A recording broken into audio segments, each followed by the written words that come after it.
Friday podcast, Frankie C. Indeed. We're here. We're doing it. Here we are. We've got Epstein stories for you. Always more Epstein stories. We just bombed the heck out of Iran again. There's more to tell you there. Oh, thank you very much. Appreciate that. My coffee order just arrived. Nice. Investigators believe they know the reason why Nancy Guthrie was kidnapped. I read the headline, nothing else. We'll share, we'll discuss. Do your research. Yeah. Do your research, bro. Nancy, seated rivalry. I think this is the greatest thing on this episode. Just as a heads up, we'll talk about seated rivalry. Oscars this Sunday. We'll do our last minute predictions, and we'll share a Timothy Chalamet theory for you. Rest in peace, Ernie Anastos here in New York, a legendary news reporter, news anchor. Yep. You know who Ernie Anastos is, and I'll prove it to you. So just stick around for that. Plus, we have a new show feature. We've got some things to throw in, and a big old AOA GameTime episode here. Big. Huge. That's a podcast.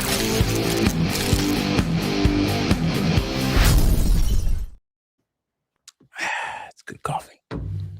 Is it? Yeah. One of my favorite Curb bits is when he's like, let me see. I'm going to do this as a commercial. You tell me if it's good. Wait. Don't do it. Don't do the mouth thing. Don't do the noise. That's good coffee. All right. That's good. That's my favorite part.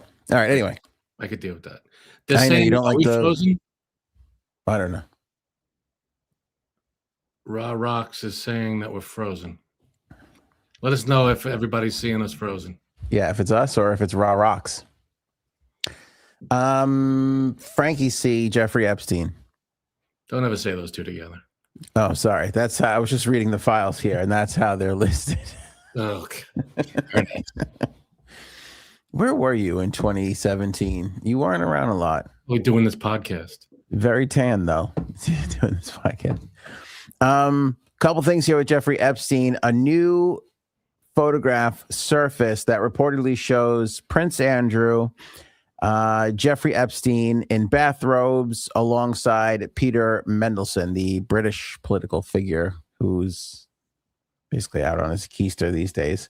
Right. Reportedly, this photo was taken during a visit to Epstein's New York mansion. The image allegedly dates back to the early 2000s when Epstein hosted numerous wealthy and politically connected guests. Again,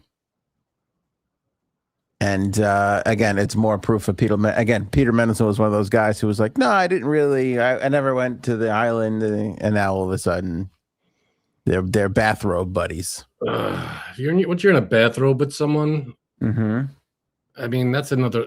I don't know, maybe not, but still, that's a little. It's a little familiar. It's a little weird. Well, you and I, we are with our wives, did a spa day once, and we were in one of those spa robes, and I wasn't all that comfortable with that. Yeah, I didn't. You were on the total opposite side of the room. Yeah. And I remember thinking, still not far away enough. No, this is weird. I was like, this is a little weird. I got to say, for a spa, not very relaxed. Those were good massages, though. That was a good massage that day. Agreed. I can remember a good massage. You were very gentle, so I enjoyed it. Stop it. Second part of the Epstein story, which I think is probably more important. We talked about the just utter horrific bad details. Just nothing makes sense in the police report with the guard, leaving, got the $5,000 payment a couple days before, didn't do the all this stuff. You know what would help solve all this? Yeah. An investigation. Well, at least Congress is doing something. They are going to subpoena the guard, and they're going to try and get them to come and testify. So I think that this is where this is going to really crack open, because there's just no way those guards were not on the take. By the way, the $5,000 deposit too in her account was just a couple days before, but there was several other $1,000 deposits that don't align with her paycheck.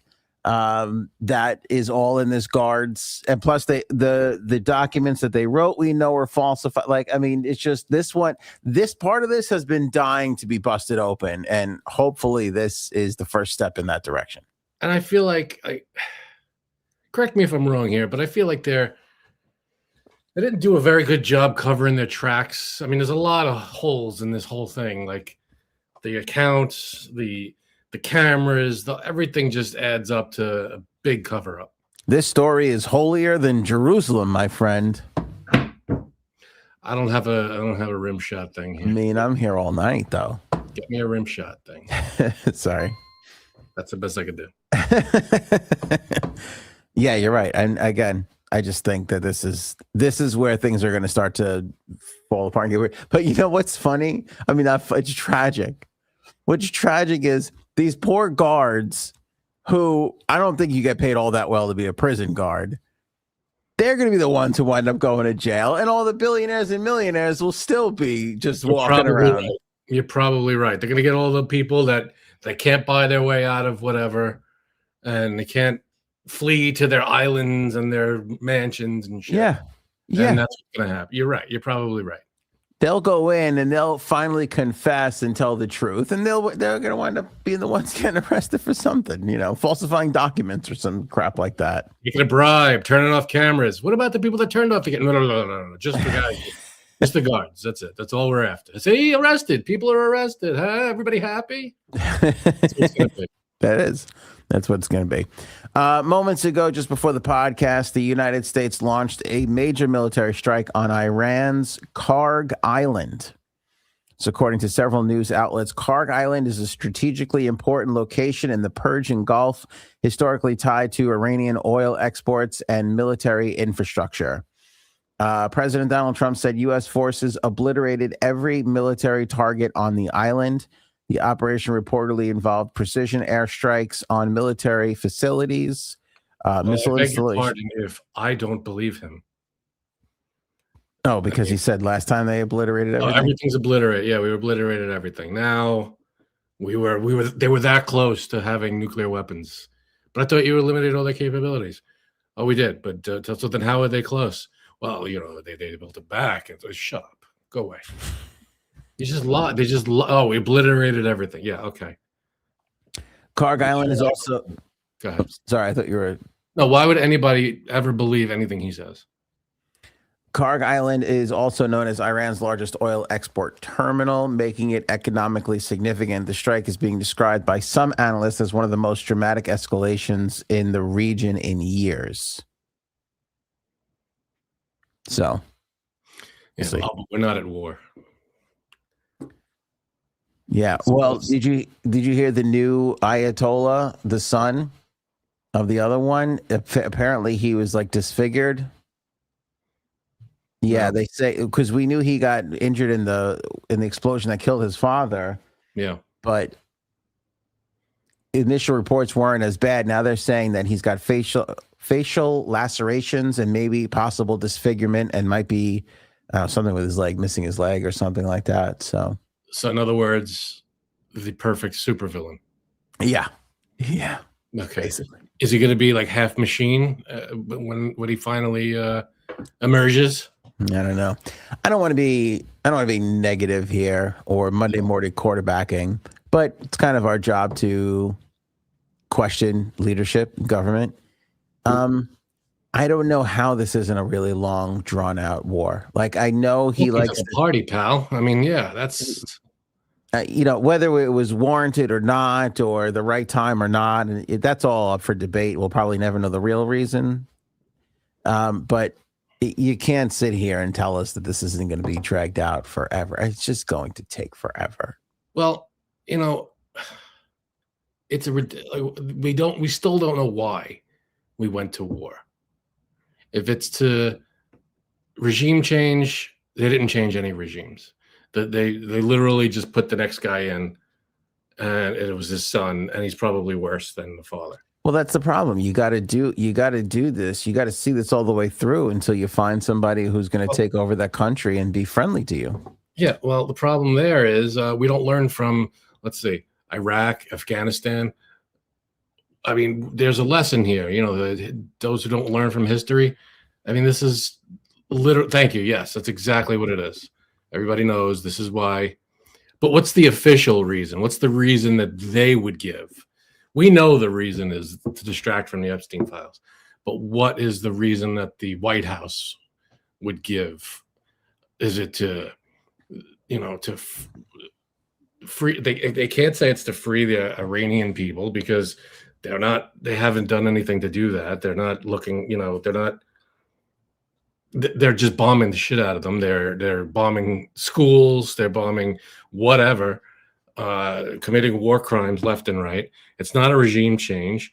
It's not, I mean, it can't be the oil because according to the White House, we control we're the biggest supplier of oil on the planet. So why did we do this? It's gotta be because of the Epstein files. So our soldiers are dying. People in Iran are dying because he's in the Epstein files. That's what this is all about. I mean, convince me otherwise. You're not going to get that out of me. Okay. It's entirely plausible. I mean, what else is there? I mean, there's no justifiable. If you wanted to do it can't be, you know, if it's they were nuclear weapons. Well, I thought we obliterated the nuclear weapons, so that can't be that. I mean, so what's the end game here now? I think the goal, my gut, I think the goal is to draw this out as long as possible and keep us entrenched in this thing. So everybody will just keep talking about this. It's just because the Epstein thing was not going away, and it will not go away. So instead of waiting it out, this is what he's doing. You know what Joe Rogan said the other day? I read it. Stupid. What? No, stop it. I read it because, again, Joe's a liberal guy, you know. Anyway, I don't want to get into the backstory, but the point is that whenever he criticizes Trump now, it's a big headline. So I saw this headline and I had to read it. Well, yeah, because he was a big Trump supporter. But he wasn't, though. He in the last election, he was. He put him on the podcast because Kamala said no. And he didn't pull any punches against the Democrats with all the issues that people had with them about just installing somebody else, you know? Yeah, he was very on his side with everything. And then all of a sudden, well, it's okay if he agrees with him. But the guy historically, he endorsed Bernie Sanders, for Christ's sake. I mean, he's a liberal guy. Well, that was, okay. But then he comes on and he's the, why he acts surprised when Trump lies. Oh, how could he? That's just lying. He's just lying to people. It's like, yeah, this is what he does. I mean, you convince your people to follow the total line. You yell at me for the same stuff, though, that I'm not I'm not with it. Like, I'm behind the times with him. I'm just trying to be fair, give him a little more, give him some credit. No, nobody gets credit. No credit for anybody. Well, anyway, so that was the reason why I read the article, and the article basically it was all bullshit anyway. But what Joe Rogan was saying is interesting, and I'd love to get your take on it. Which is, he was upset with Trump over something, but he was basically saying how he has no frame of reference because he's 80 years old. And he said, like, when you're 80, you're here for what? Maybe another 10 years, but you're messing with people's futures that have 50, 60, 70 years to go. And he's like, he can't understand it because he's 80, because his view of the world is like, only another 10 years from now. Do you think that that's true? I don't think he grasps. This is my honest opinion about Trump. I don't think he grasps. Well, can I just stop you for 1 second? I want you to give your honest opinion, but also I think he would be making this point if it was anybody in that office at 80 years old. Well, no, I think you're wrong. I think he would be making this point only if someone in that office was 80 years old acting erratically the way Trump is. Okay. If Biden was in there acting erratically and going to war over Epstein, all the stuff that Trump is doing, then he would say that. Then he would say, "Oh, he's only around for not very long, so he doesn't care if he screws everything." I think that's the main reason is because of the way Trump behaves. If Trump was normal and doing everything the right way and going about it in a civil, ordinary, normal person way, normal president way, then I don't think he'd be saying any of that. It's not just because he's 80. It's because he's 80 and because he's nuts. And he's nuts? Yeah.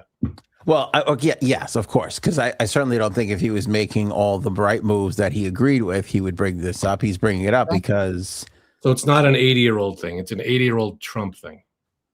Okay. So do you think it's because he only looks at it like I only got 10 more years?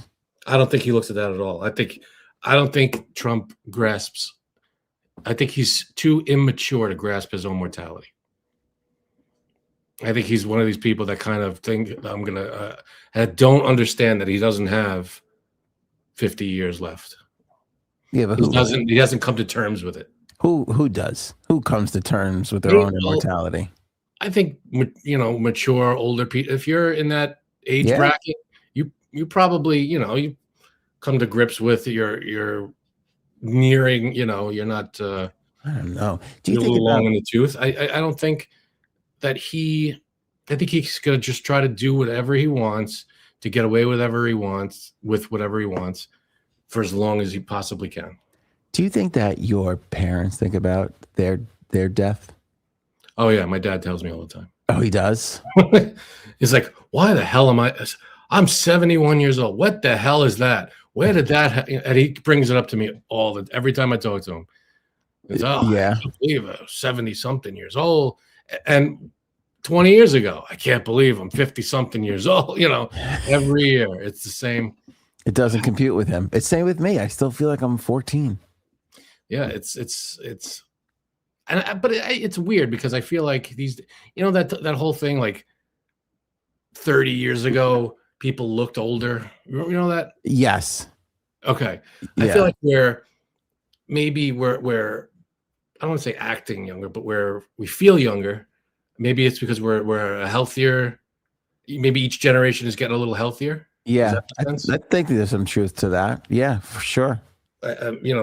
Maybe it's a weird because you go back to like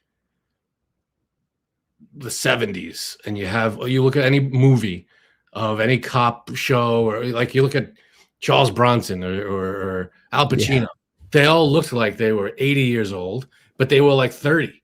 And you're like, holy shit, what the hell were they? Because they were drinking and smoking and this and that, and they didn't stop, and it was nonstop. So crazy. Jealous. Drinking, smoking, and fucking. I think they were just having a grand old time back in the day. Maybe, but it was all I don't know. Maybe it's a generation of every generation just kind of it gets healthier and healthier. I hope so.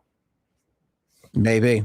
But that's so funny that your dad talks because like I'm afraid to talk about this with my parents, but I look at them sometimes and I go, oh, are they worried about like I hope I don't want them to be worried about death. Like I hope they're not like scared or afraid. That's what I think about. Like I hope they're okay. But could you be? Like I'm not okay with every age I've been since like 28. So I don't think it's gonna get any better. At 70, but you got to realize there's nothing you could do. It's inevitable. So there's nothing you could do about it. It's just doing the best you can before, for as long as doing the best you can for yourself and others for as long as you can. Yeah, I just hope they're not like freaking out. Bird says smoking probably plays a big part. It's becoming a lot less common to find a smoker. That's true, but not to be a nerd and harp on this, all those people that got booted from the nicotine industry from cigarettes went into food. That's why we got all this shit and garbage and chemicals and crap in our fucking food because they didn't stop making that stuff. They couldn't sell as many cigarettes, so they fucking rolled it into food. So although I think it's true, we got less smokers. I don't know if that adds up. The people who worked in the cigarettes now work in food. Is that what you're saying? 100%. That was it. People who were making chemicals for cigarettes and drugs and all that stuff. They moved right. They went from cigarettes right into some of them became, insurance salesmen or real estate agents. Why did they all go to food? I'm sure some did. I'm sure some did. Some, probably opened a small mom and pop shop. I was going to say a food truck. It feels like everybody, I don't know, in every movie where somebody quits corporate, they start their own food truck and it takes off. I think the goal of life should be how many things can we sell food out of? Yeah. Got a restaurant, a truck. Yeah. What's the next step? Food bikes? Can we possibly pile anything else on top? Is there any more shit we could pile onto the top of this food truck? It's going to be a food sled. Next thing you know, there's going to be a little sled coming in, little hot dogs in the back. A couple of dogs pulling a sled up the street, and hey, I got, I don't know, the waffles, and the waffle sled is here. Yeah. Hey, kids, the waffle sled's outside. I got to tell you, though, I'm really getting sick of people who quit corporate America and find quick success doing some weird trinket food truck thing, Like food truck is the popular thing. But how many people do you see like, oh, yeah, I quit my corporate America job who didn't care about me and was soulless to follow my passion and make, You know what that sounds like? What? Sounds like you're jealous. I mean, maybe. No, but it's always some crazy, stupid bullshit like, like feather shoelaces or something. And you look at the stuff and you go, how are you making enough sale? Well, are they, or did you just catch them at the beginning of that journey and they haven't come to the realization yet that they're not going to do very well? I mean, maybe some of them are kind of in that infancy, but some of them are like, I started a strictly blueberry muffin store because I realized there's not enough blueberry muffins and we weren't going to offer a variety. And you're like, huh? Glad I'd go to. I take a good blueberry muffin. And they're like, and I found my niche. Like I connected with my audience. And you're like, okay, that flew when people were like opening up gluten-free bakeries because you're like, oh, we're going to need those. We don't have any of those, Like nobody needs a blueberry-only muffin store, Oh, a brothel truck would be good. If this truck's a rocking. Mm-hmm. But I think, there you go. That's the cuck truck. Everybody's running for it. Yeah, they all nabbed it. Good job. Cuck truck. But I think it sounds like you have some either one of two things here. You either have something in mind that you've always wanted to do, but haven't had the balls to quit your job and do it. Or you don't have something in mind and you're jealous that other people do and were able to do it. That could be a little of both. I respect people when they're like, yeah, I just got out of it and I started a plumbing business or an architect bit. Okay, but when it's so like, how is that a business? That's not it. You're not going to. There are some weird things, but there's a market for almost everything out there. I know. Isn't it crazy? I hesitate to say everything, but there's a market for most things, right? If you come up with something, there's probably people that'll go for it. All right, let me tell you this. I saw you know who the dryer vent wizard is? Stupid name. Someone that cleans your dryer vent? Exactly. Yeah. So we had to have the dryer vent wizard come. So the guy comes, he blows out he does all the work. He's here for like 2 hours. It's like, I think we paid $175 or something like that And I mean, $175 for 2 hours is obviously a good pay rate, but he works for the company. It's a company. There's, average. I'm like, it's like pay the guy. And I'm kind of like, how is this a company? Like, what else are you doing? Is this all you're doing? Nope, just dryer vents, pal. Just sitting around and waiting for dry. So that was like a week and a half ago, 2 weeks ago. I get out of the shower this morning and I just take a look out the window. There's the dryer vent wizard guy across the street. I'm like, oh, maybe I'm like, are this many people calling? And I'm sure dryer vent wizard isn't the only dryer vent people in the area, because I'm pretty sure we looked at 2 or 3 others before we went with the dryer vent wizard. Yeah, but he cornered your market. He was probably parked outside your place. The people across the street saw it and said, oh, we should Instead of the number on the truck and stuff, you know, you should. Yeah. I saw that, and that's, you know. I guess so, but if I just feel like if I was like, hey, honey, we're gonna open up a a dryer vent wizard business. We're gonna be the dryer vent wizard. Dryer vent genie. Yeah, there you go. We're gonna be the dryer vent. That's even better than dryer vent wizard. That's alliteration, at least, for the love of God. But if I said that to my wife, I feel like she would be like, "What are you, stupid? Are you crazy? Like there's not enough dryer vent. I mean, I guess everybody has a dryer vent, but every house, I would imagine. We cleaned. That was the second time. Every 10 years, you got to clean it. It's not like and if you get a few laundromats under your belt as a returning customers, you think so? You think he's got corporate accounts? The laundromat? He got those. He's probably got like you know how like industrial they have to clean like aprons and like they do like restaurant laundry and stuff like that. There's probably places like that they clean out as well. Yeah, I guess so. Probably not just private homes. It's probably big places too. Hotels, I'm sure they probably go through a lot of vent cleanings. Who knew the dryer vent wizard's got this real B2B business going on here? There's a lot of dryer vents out there needing. You're right. Good cleaning. I just look at that and I go, how are these people?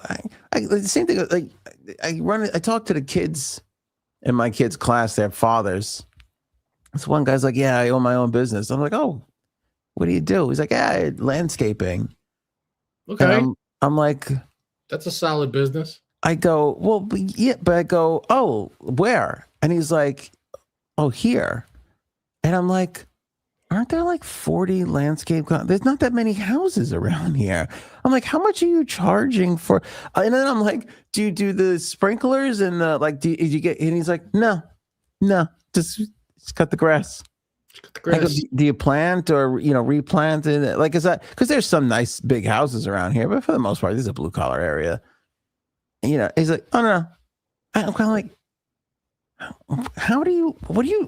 what else are you doing? Are you selling drugs or something? What are you doing? Yeah, when they ask to trim the hedges, that's code for I need some blow. This other guy is like, yeah, I do like AI and I write code and stuff. I'm like, oh, cool. I'm like, so what do you do? And I would explain it to you, but he explained it to me 3 to 4 times. I still have no fucking clue how this guy makes any money. He's like, I write the code and then it fills the gap. And then I got the portfolio and it all answers each other. And I got it mapped together on the net web. Amazing. And I'm like, okay. And I'm like, where's the money coming from? Yeah. And because companies go, oh, we need you to write this code or whatever. But I guess it's code that shifts and changes all I have no fucking idea. I have no. I'm like, are you a spy? Are you working for a foreign government? Like, because how are you making enough money for that? Here's an idea. You want to make a dryer vent that doesn't need cleaning? Why did they make it accordion style? So it could what? So it could move. Wait, yeah, you don't know everybody's situation. But you install.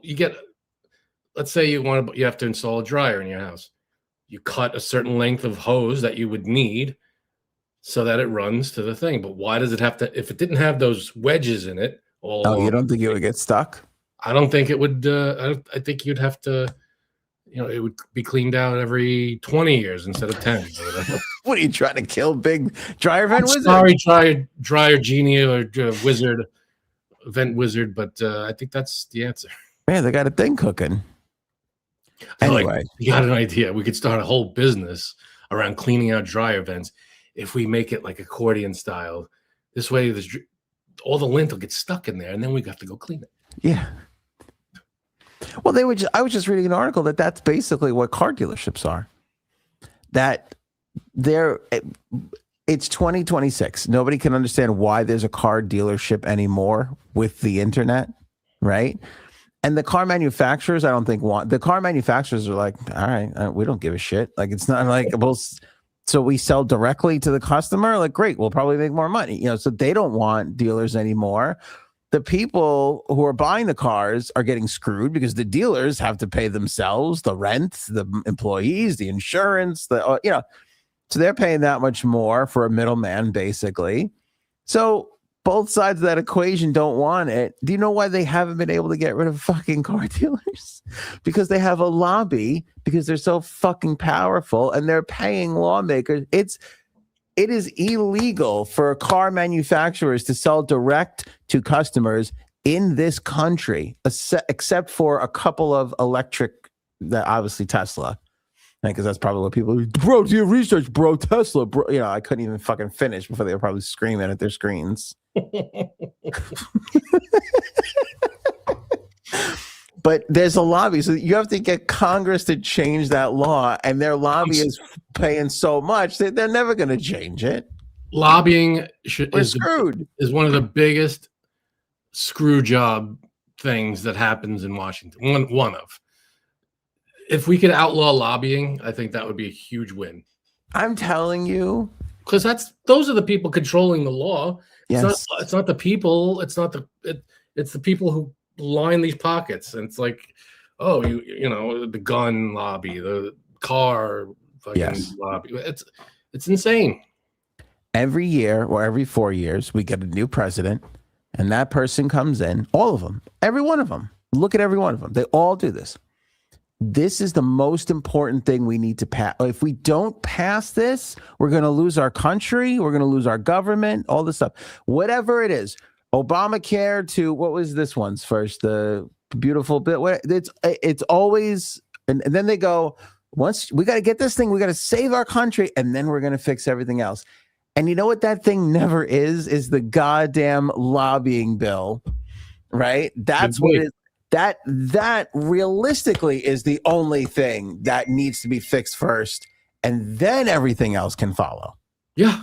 Once lobbying is outlawed, I mean, because it's literally, how is that not bribery? How is that not blatant bribery? Yeah. Just wrapped in another name. You call like, oh no, I wasn't taking bribes. I wasn't offering you a bribe. I was lobbying you to let me off the hook. Yeah.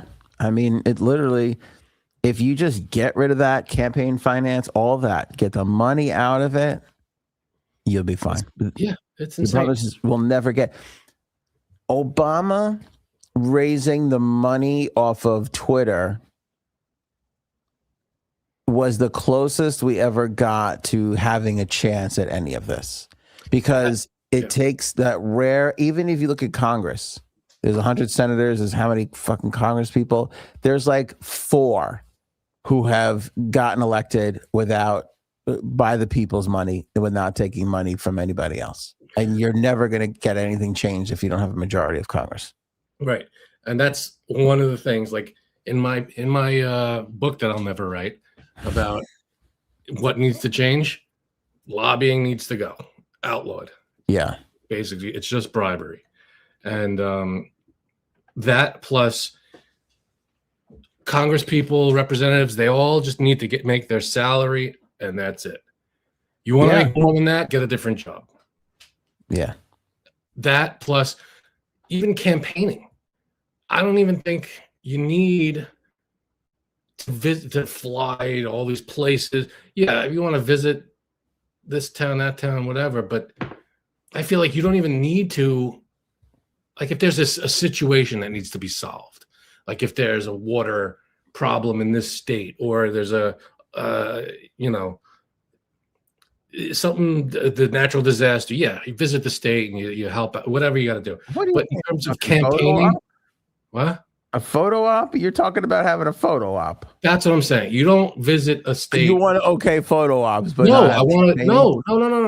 Oh, I'm saying is, as a representative, there's no need to go to that state unless you have to fix some kind of problem. Oh, once you're elected, you mean? Once you're elected. Plus, if you're campaigning, I don't think you need to go to all these states. You don't need to do a rally. If you want to do a rally, go online. On this. This is crazy. That's crazy talk. Why is that crazy? Have a thing like this and say, this is my rally. It's not costing you a penny. It's not costing me a penny. It's free. Ask me any questions you want. Here's my rally. I'll talk just the way I did, just the way I would at a rally. I'll stand in front of you. I'll wave a hat around in the air if you want. I'll say hi to everybody. You can hold up your signs, and there's my rally. If I was the positives, you'll get to hear everything I'm saying. You don't have to wait in line for hours. You don't have to spend any money to get there or to be there. And I don't have to spend anybody's money to put it on. I could just go online and here's they call it the online rally. I see what you're saying. I get it. I see what you're saying. You'd save billions. You would, but there is something about being in the presence of people. That's why they do it. Yeah, but do you have to? Oh, then the problem becomes, well, is this person real or AI? That's 20 years from now. You wouldn't be able to do it because people will be like, I don't know if this guy's a real person, a real candidate, or if they're just putting an AI image in front of me. Dude, can I tell you something? Yesterday, I'm making dinner. My daughter's next to me. We're talking.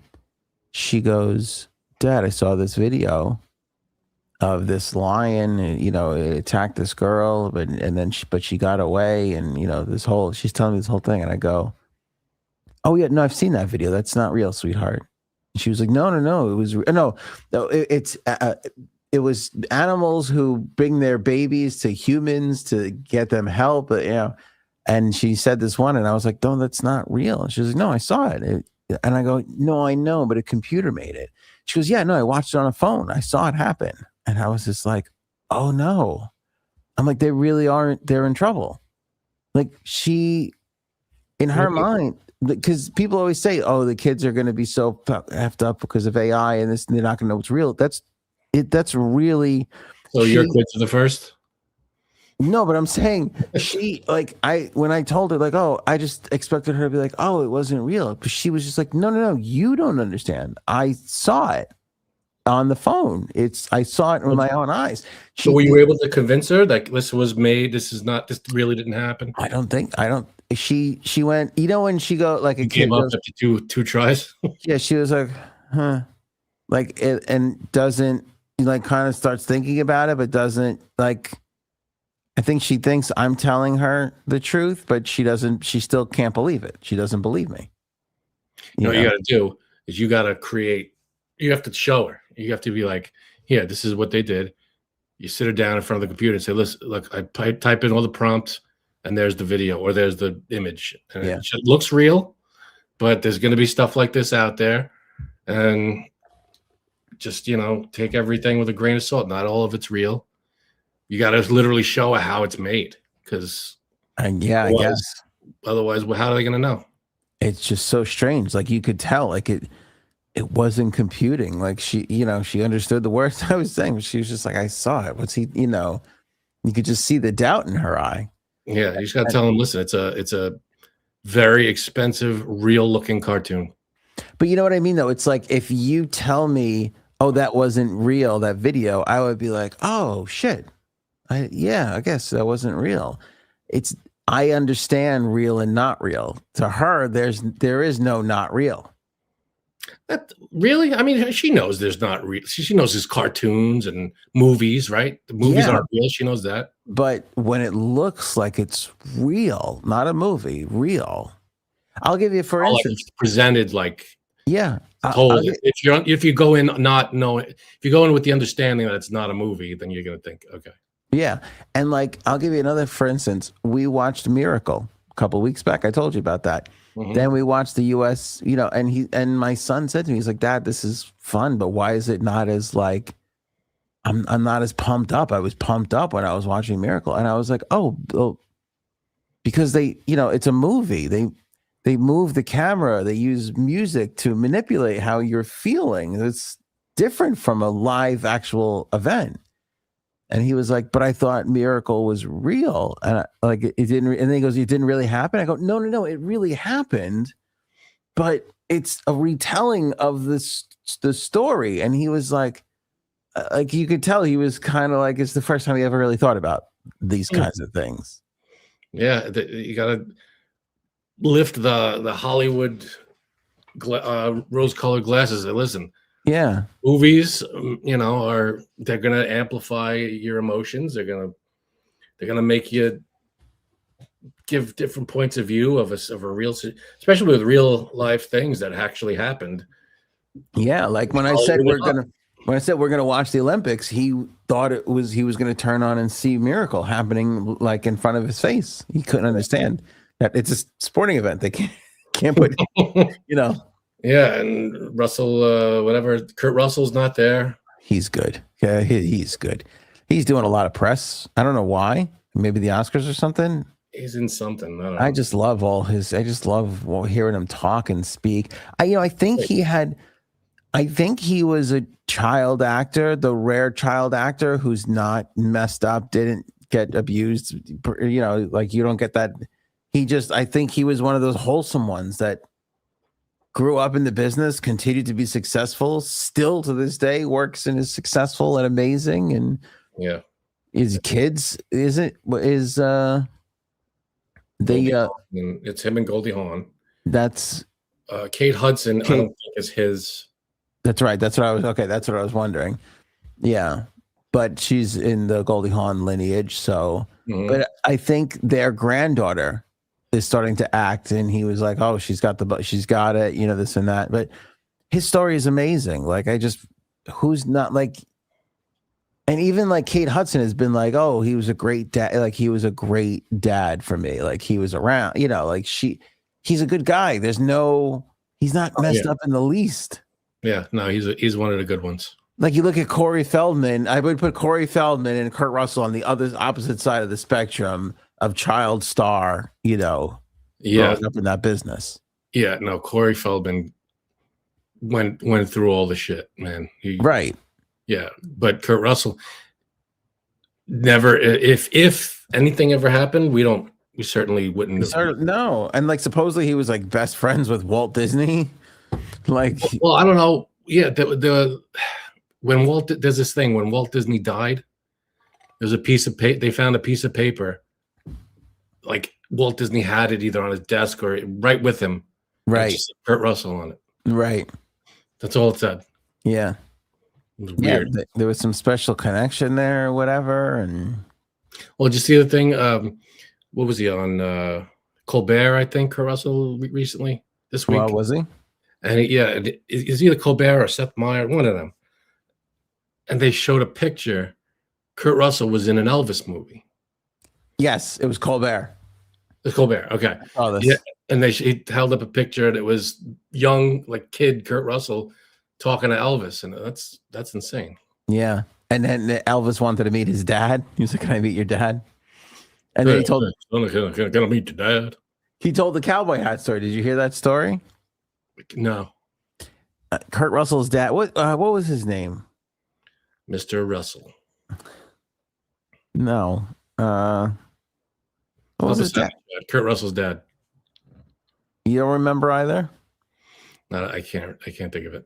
Anyway, his dad was an actor, and he used to be in the cowboy movies. He wore his hat a certain way, and Elvis asked him if it would be okay if he wore his hat that way because he loved his dad so much.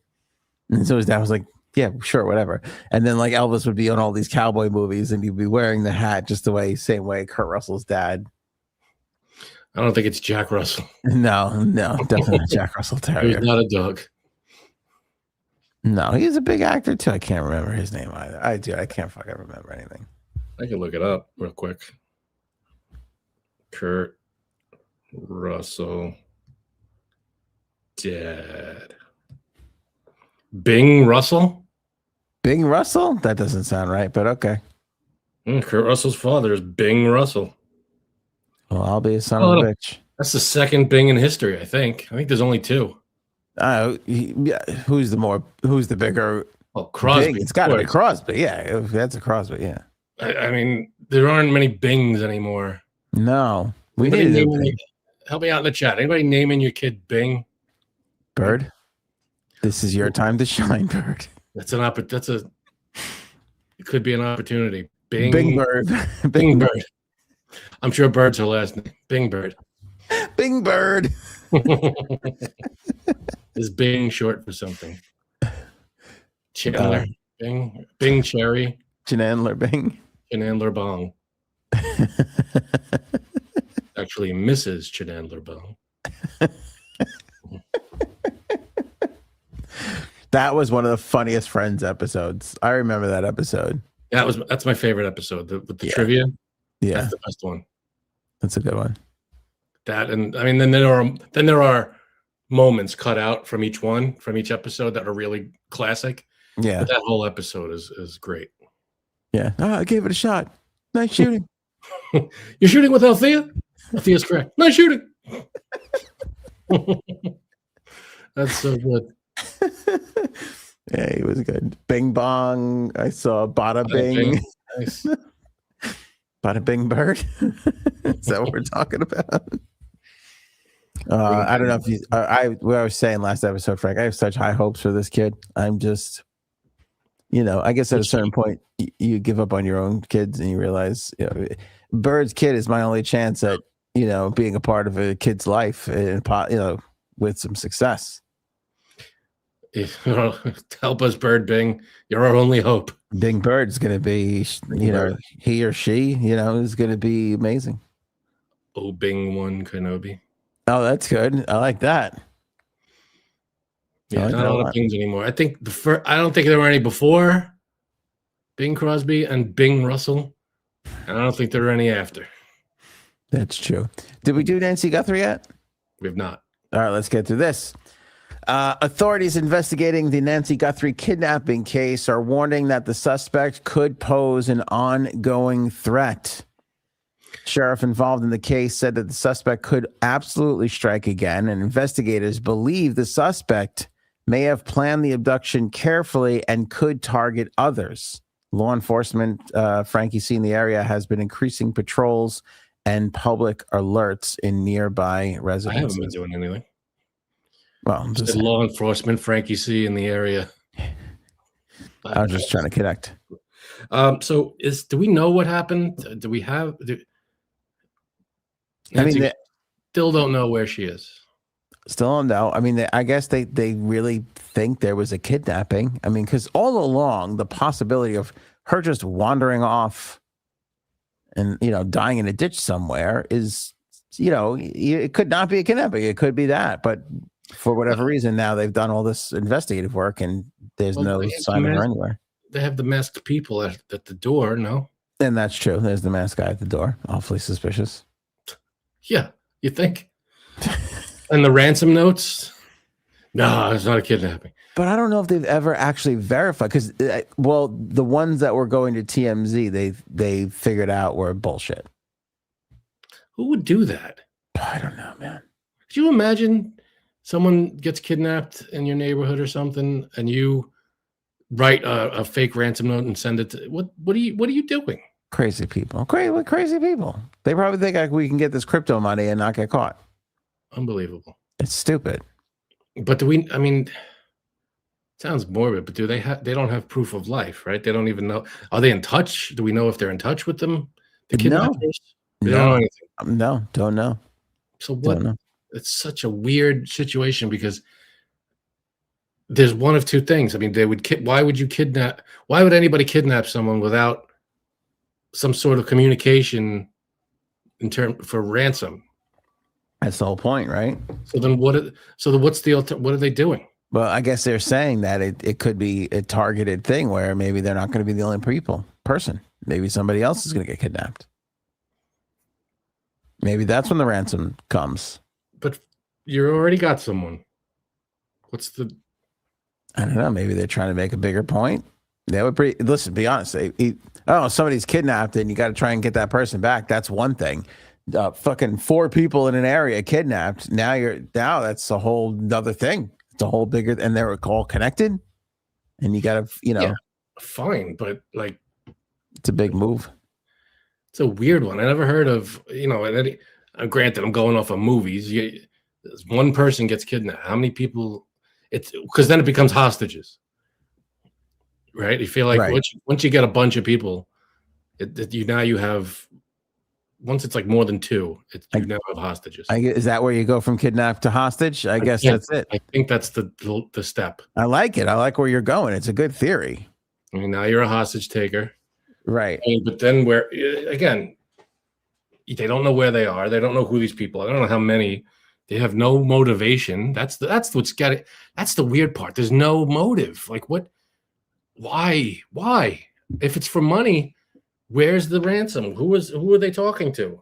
Unless they are, and they're just not releasing it to the public because for safety concerns. Maybe they are talking with them. Maybe, but I can't see why at this point, though. Can you? Oh, unless they said, don't. If this gets out that you're talking to us, we'll kill her. Maybe. But how? Even in that case, how does it not? Well, I guess I don't know. Maybe only a few people, but like, how does something like that not leak? Not leak at this point. Yeah, it's very strange. Yeah, because it doesn't make any sense. Like, you'd think something like that would be a quick. You have them for a few days, and then it's a ransom situation, and then it's all resolved. This has been, what, 2 months now? Yeah, just about 2 months. This is nuts. Doesn't make any sense. It's very strange. It's so strange. It's so fucking strange. But, what are you going to do? So, for 2 months, they haven't had sign one from anybody. We have since the day she went missing. Yeah, nothing. And now there has been zero. Hey, we have this person. We have your mom. We have nothing. Nothing. That's absolutely nothing. Freaking crazy. It's nuts. But for whatever reason, now they're starting to worry that it could happen to somebody else. So mostly what happens. Yeah. Seated rivalry, Frankie C. It's the greatest thing I saw all day today. What is this? I love this so much because the limited series Heated Rivalry. I do. Okay. This is the one where the hockey players are gay for each other, like they're enemies on the ice, but they're banging it after midnight. You know what I'm talking about? Yeah. Okay. That's pretty good. Sure. It kind of rhymed. Ice midnight is a little, but I thought it was good. Yeah. Anyway, so Heated Rivalry is the big hockey thing. About 4 hours ago, the Team USA, because after the Olympics is the Paralympics, the Team USA sled hockey team put out this promo. All right, that's kind of funny. From the Team USA sled hockey team, because they're playing Canada, the big rivalry, and instead of Heated Rivalry, they're calling it Seated Rivalry. That is wordplay at its finest. Yeah, they nailed it. Team USA should win the gold just for that joke. Forget the hockey game. Well, is this a Team USA put this out thing, or is this Peacock put it out, or no? Team USA. Take a look. Look all the way in the top right. It's from Team USA. Top right. Yeah, on the screen. I don't see it like on the top right. Oh, you don't? It says this is a tweet from Team USA, the official Team USA. Oh, I'm sorry. I'm looking at the picture of the. Yeah. Okay, I get you. Yeah. Cool. Seated Rivalry. How that is funny. Great is that? That's a good one. Like that's gonna. First of all, I might have caught this and watched it anyway, but this is gonna make me go like we got to make sure we don't fucking miss this. Like we got that's an ad that works. That someone it just like popped in someone and then like give that man a raise. Yeah, but and on top of all that, they're like, you know what? I'm not done. We're not done fucking up Canada yet. Women's hockey, men's hockey. Now we're going Paralympic hockey, baby. We're gonna fuck them up. Oh, I think we're playing. I think it's U.S. and Canada in the World Baseball Classic too.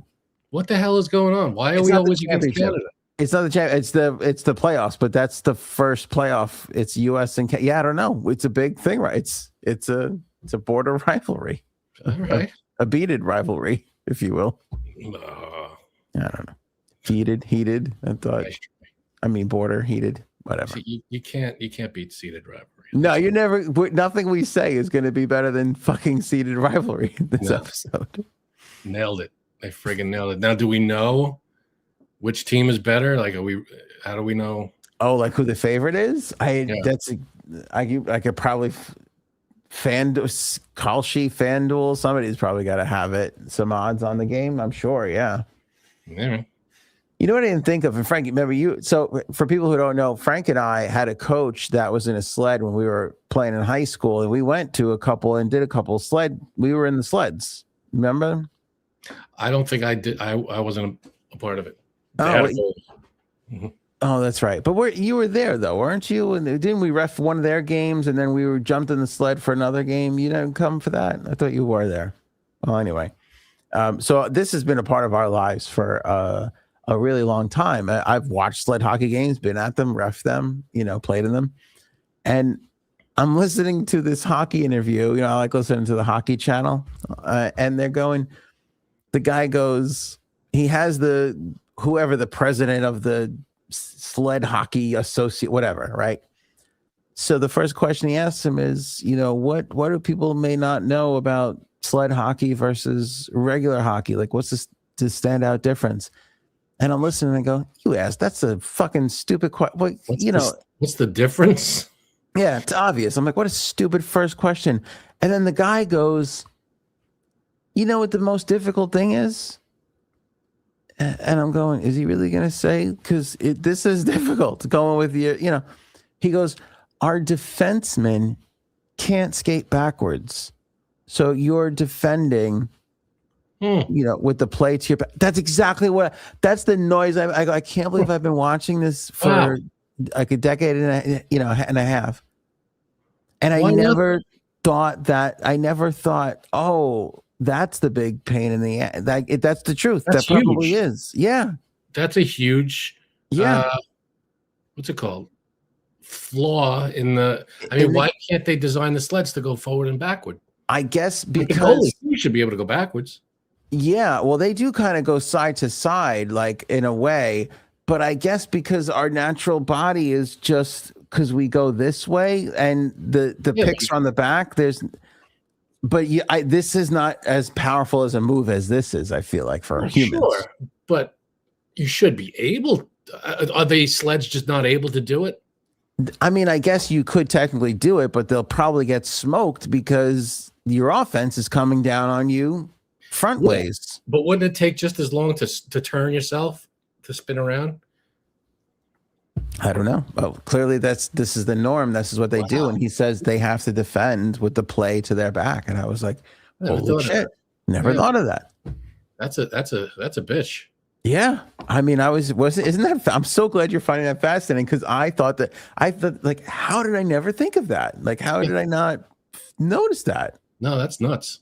I mean, I never thought like they couldn't go because I have to imagine that they can go backwards. It's just like you said, it's faster to go forward. It's faster to go forwards. But like outside of that, has to cut off the angle. The goalie's going to come out a little bit. Right. You have to be able to go back. Right. Yeah. They can't turn around to go back every time. They but you know how you lean in and that's the other thing. You can get some lean on those sleds. Like some of those sleds, they lean. They like nice, It's a whole different. It's a different game. It's a different because you're the strategies you utilize to move around. It's a whole different game now. Yeah, well, the movements because it's a sled are different. But honestly, the game, like you still, circle the, what do they call that? Cycle the puck, like the strategy. A lot of it is basically the same strategy, power play. You're still, same concept, working the diamond and stuff like that, Big concept, but it's a different athlete. You're working all different muscles. Totally. I remember I'm 3 seconds in and I was just like, oh, this was a mistake. I can't do this. I cannot do this. Yeah, man, it's all upper body. That's and for a goalie, I mean, I feel like for a goalie, 80% is your legs. Lower body. It's rough. If now all of a sudden you're relying on your arms. To all arms. Yeah. Yeah, it's all arms. And yeah, you got to stop yourself because that's the thing that you got to turn away so you can shoot. That's crazy. I used to see our coach do it all the time, and it's mind-boggling. It's so good. And slam into each other. Like I played in the games that was like it was the fun game, like the fundraising exhibition. You know, it was like when they're in like a league game, dude. It was brutal. And it's like they're sleds, they're titanium, they're metal, but they're light metal, but they're still fucking metal, and they're slamming up on top of the guy's legs and everything. I'd be afraid of the blade coming up on me. Yeah, I mean it could. I mean that's where most of your body weight is kind of centered around, but yeah, it could. There's a blade in the front though. There is a little blade. You're right. Yeah. Because what's there? Because you have to be able to. I think it's just a little bar. Yeah, I think it's just a bar. The blade is underneath. There's only one or two blades underneath you. Yeah. Yeah, no, they're not blades up there. Yeah. It's like a little bar. Okay. So anyway, Oscars, you actually brought this up. I did? Articles. You were the first one to bring this up to me, Frankie C. Articles all over the place now. This article, I'll give you the headline. Oscar crowns this year's Oscars villain. Every award season tends to produce an Oscars villain, someone who's a lightning rod for all the criticism. In the last couple of weeks, it's been Timothée Chalamet. Yeah, because he's been saying stupid shit. Well, because of the ballet and the opera, like he shit on two very big and beloved art forms. Art forms. Yeah. Okay. Yes, but I love both. I'm not a huge fan. I certainly don't think those people are pathetic or weird who go to the opera or ballet, but you have to admit they're niche things. Like, well, it's not the worst thing. Like, that wasn't the worst thing in the world that he said. Like, who hasn't ever made a crack about how not mainstream the opera is? Well, that's not, he didn't say that's not exactly what he said. He says nobody cares about these anymore. Exactly. Nobody cares. Nobody cares. You look at any opera at the Met or any, and they're all probably sold out, I'm sure. People are going. People go to the opera, but there's go to the ballet. Yes, but there's very few. There's a lot more just straight up plays. And how many kids take ballet? I'm sure. Yes, of course, all of that. It's not that it's that, but people say that shit all the time. People say they don't care about hockey because it's not football, baseball, or basketball. Like, that doesn't mean anything. Of course, people still love the sport. Yeah, but when you're in an industry, like if you're a hockey player or if you're a baseball player, and you go, oh yeah, nobody cares about hockey. You know, like hockey players are going to get offended. No. Yeah, but not enough to hate. I mean, it's such a common thing what he said. Maybe, but if you're 2 weeks away from the Oscars, it's not going to help your chances when you piss off major. Like you're in the movies. By that. What? I'm stunned by that, though. That's not surprising. Like that bully mentality. Like just because the guy made a joke, now he's not going to win for. No, I mean he might, but he's now unpopular. Well, you know. He's now. Didn't he say this? I think they said in the article he or the first thing. I guess that wasn't the first thing he said that was a little weird this year. That started right around the Oscar voting, and then he never recovered. And then he had the opera line. So, like, what? I mean, why would you say something like that? Oh, nobody. And I think his family. I don't think it's that bad. It's not the worst thing in the world. He kind of. Well, he wasn't. It wasn't like a joke, tongue-in-cheek kind of a joke. It was like, but it was though. No, it wasn't. The way he said it, he was like, I don't want to be like opera or ballet in an industry that nobody cares. He was talking about it being in movies. In you know, he wants to do something. Yeah, but I think he said no offense, but it's kind of true though. No offense, but you're an asshole. If he said no offense, but it's kind of true though. But yeah, I get. But you know, but I'm just saying that illustrates he was making a joke. He believes in it, but it was a joke. That's the thing, because even if he's making a joke, you could, as intelligent people, we can see right through it and go, oh well, that's what he thinks. And if he's joking and they're all goofing around, like like opera, maybe. But the way he was in the context he was talking. It sounded like he was just like, oh, I'm glad I can't remember verbatim what he said, but it sounded like, oh, I'm glad I'm in movies because nobody cares about opera or dance. Yeah, that was close to it. Yeah, that was pretty close. Yeah, because his family was like dancers and singers. Like, he comes from that entertainment field. Like his family is all in that stuff. I guess it's like making fun of short kids because they can't dunk a basketball. Like it's not nice, but people do it all the time. Like. Yeah, but it doesn't mean it's not. You're supposed to be supposed to be what? Supposed to be what? What's it called? Not a hero, but someone that people look up to. You're not supposed to be making fun of people and people's livelihoods and people's. Like, what if he came out there and said, "Nobody cares about people that work at gas stations." It's the same thing. But nobody does care. Nobody does care.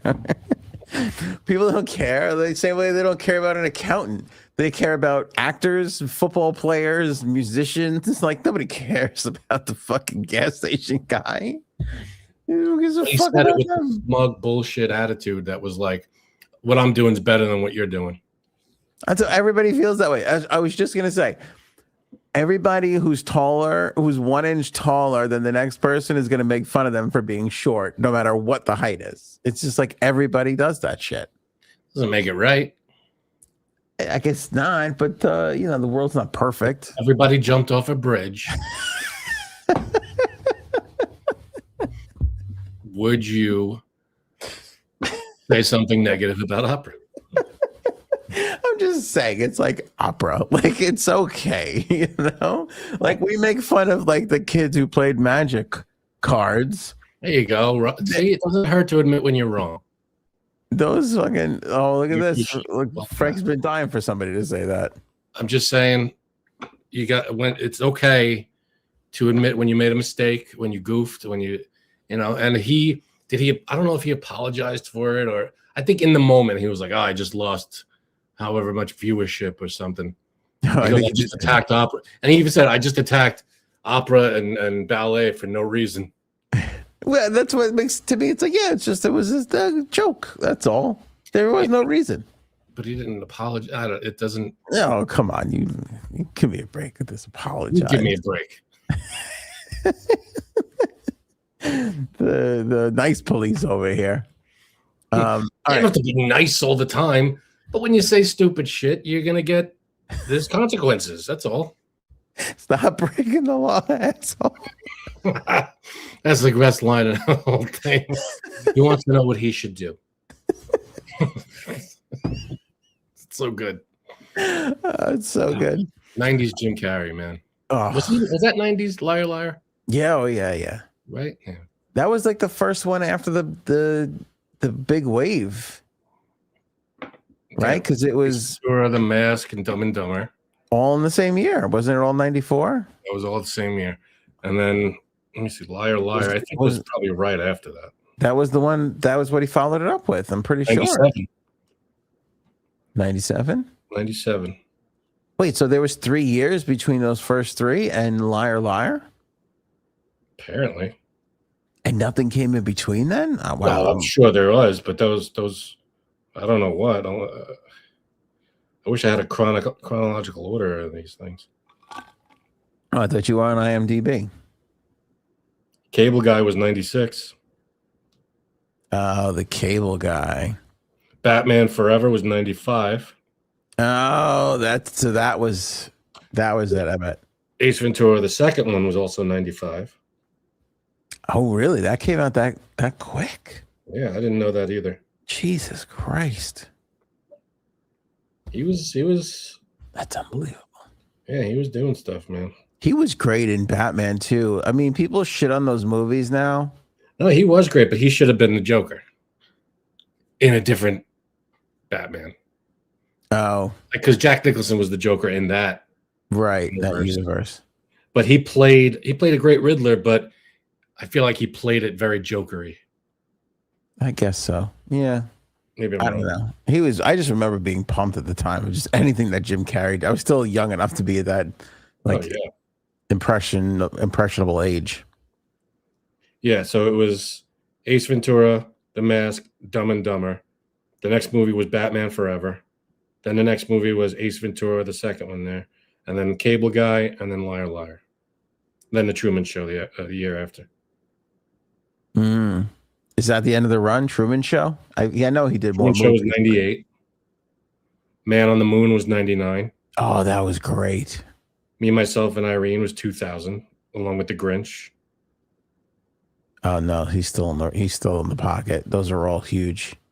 The Majestic was 2001. Bruce Almighty 2003. The Majestic was a stumble for him. I liked it, but it was a stumble. And then what was after The Majestic? Bruce Almighty 2003. I think people liked that one, but were a little weirded out by the whole God thing. That one for me was ruined by the trailer. Everything was in the trailer. Yeah. There were no surprises in the movie. Yeah. So. What was after that one? Oh, I just closed it. Sorry. I was like, when does he go to Eternals? Like, that was close. Yeah, you're getting there. I still have not seen that movie. I got to see that. I feel like I'm letting everybody down. 2004. So the year after Bruce Almighty. Mm-hmm. And then, do you want me to go through his whole? No, but then I felt like we lost him. Yeah, after that was Lemony Snicket's A Series of Unfortunate Events. Not a bad movie. Yeah, but nobody gave a shit. Fun with Dick and Jane, The Number 23, Horton Hears a Who, Yes Man, and a bunch of others. I Love You for the Forest, Christmas Carol. What? Those were all B level. Yeah, Mr. Popper's Penguin. I liked. He was not the main character, but Incredible Burt Wonderstone. I thought was a good movie. Yeah, I liked it. Okay, but that's not his movie. No. Dumb and Dumber 2 came out in 2014, and then we're in the last half of his Sonic the Hedgehog 1, 2, and 3. Yeah, Sonic. I had that thought when I was watching Sonic with my kid in the theater. I'm like, and he was laughing at Jim Carrey, and I'm like, yeah, it's funny. I'm like, but you have no fucking idea. Like, I was almost pissed. I was like, you don't even fucking know. You don't even know what you're laughing at. I know. You have no idea. Like, and then also the man's a legend. Like, laugh harder. You know, like pay him some respect. Just some respect and laugh harder, you son of a. I'm like, he'll never, and my kid will never because that's Jim Carrey to him. He'll see those, but you thought like movies are deleted from history. They're out there. Yeah, it'll be weird though. It'll be weird to see him the real way. In his original form. We lost Ernie Anastos, Frankie C, famed news anchor in New York. I was actually surprised at how big of a deal everybody was making that.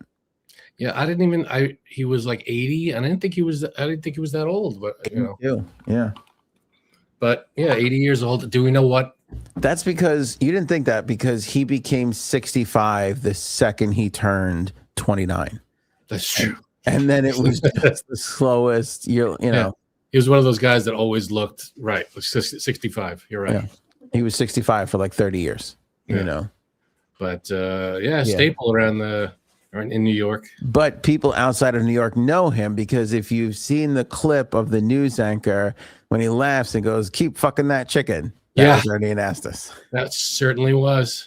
Which, dude, you ever find out why he said, why did he say that? I don't know. That was a weird slip of the tongue, man. It was like the weather guy. The weather guy was like, and it's going to be sunny on Sunday. And he was like, all right, Bruce, keep fucking that chicken.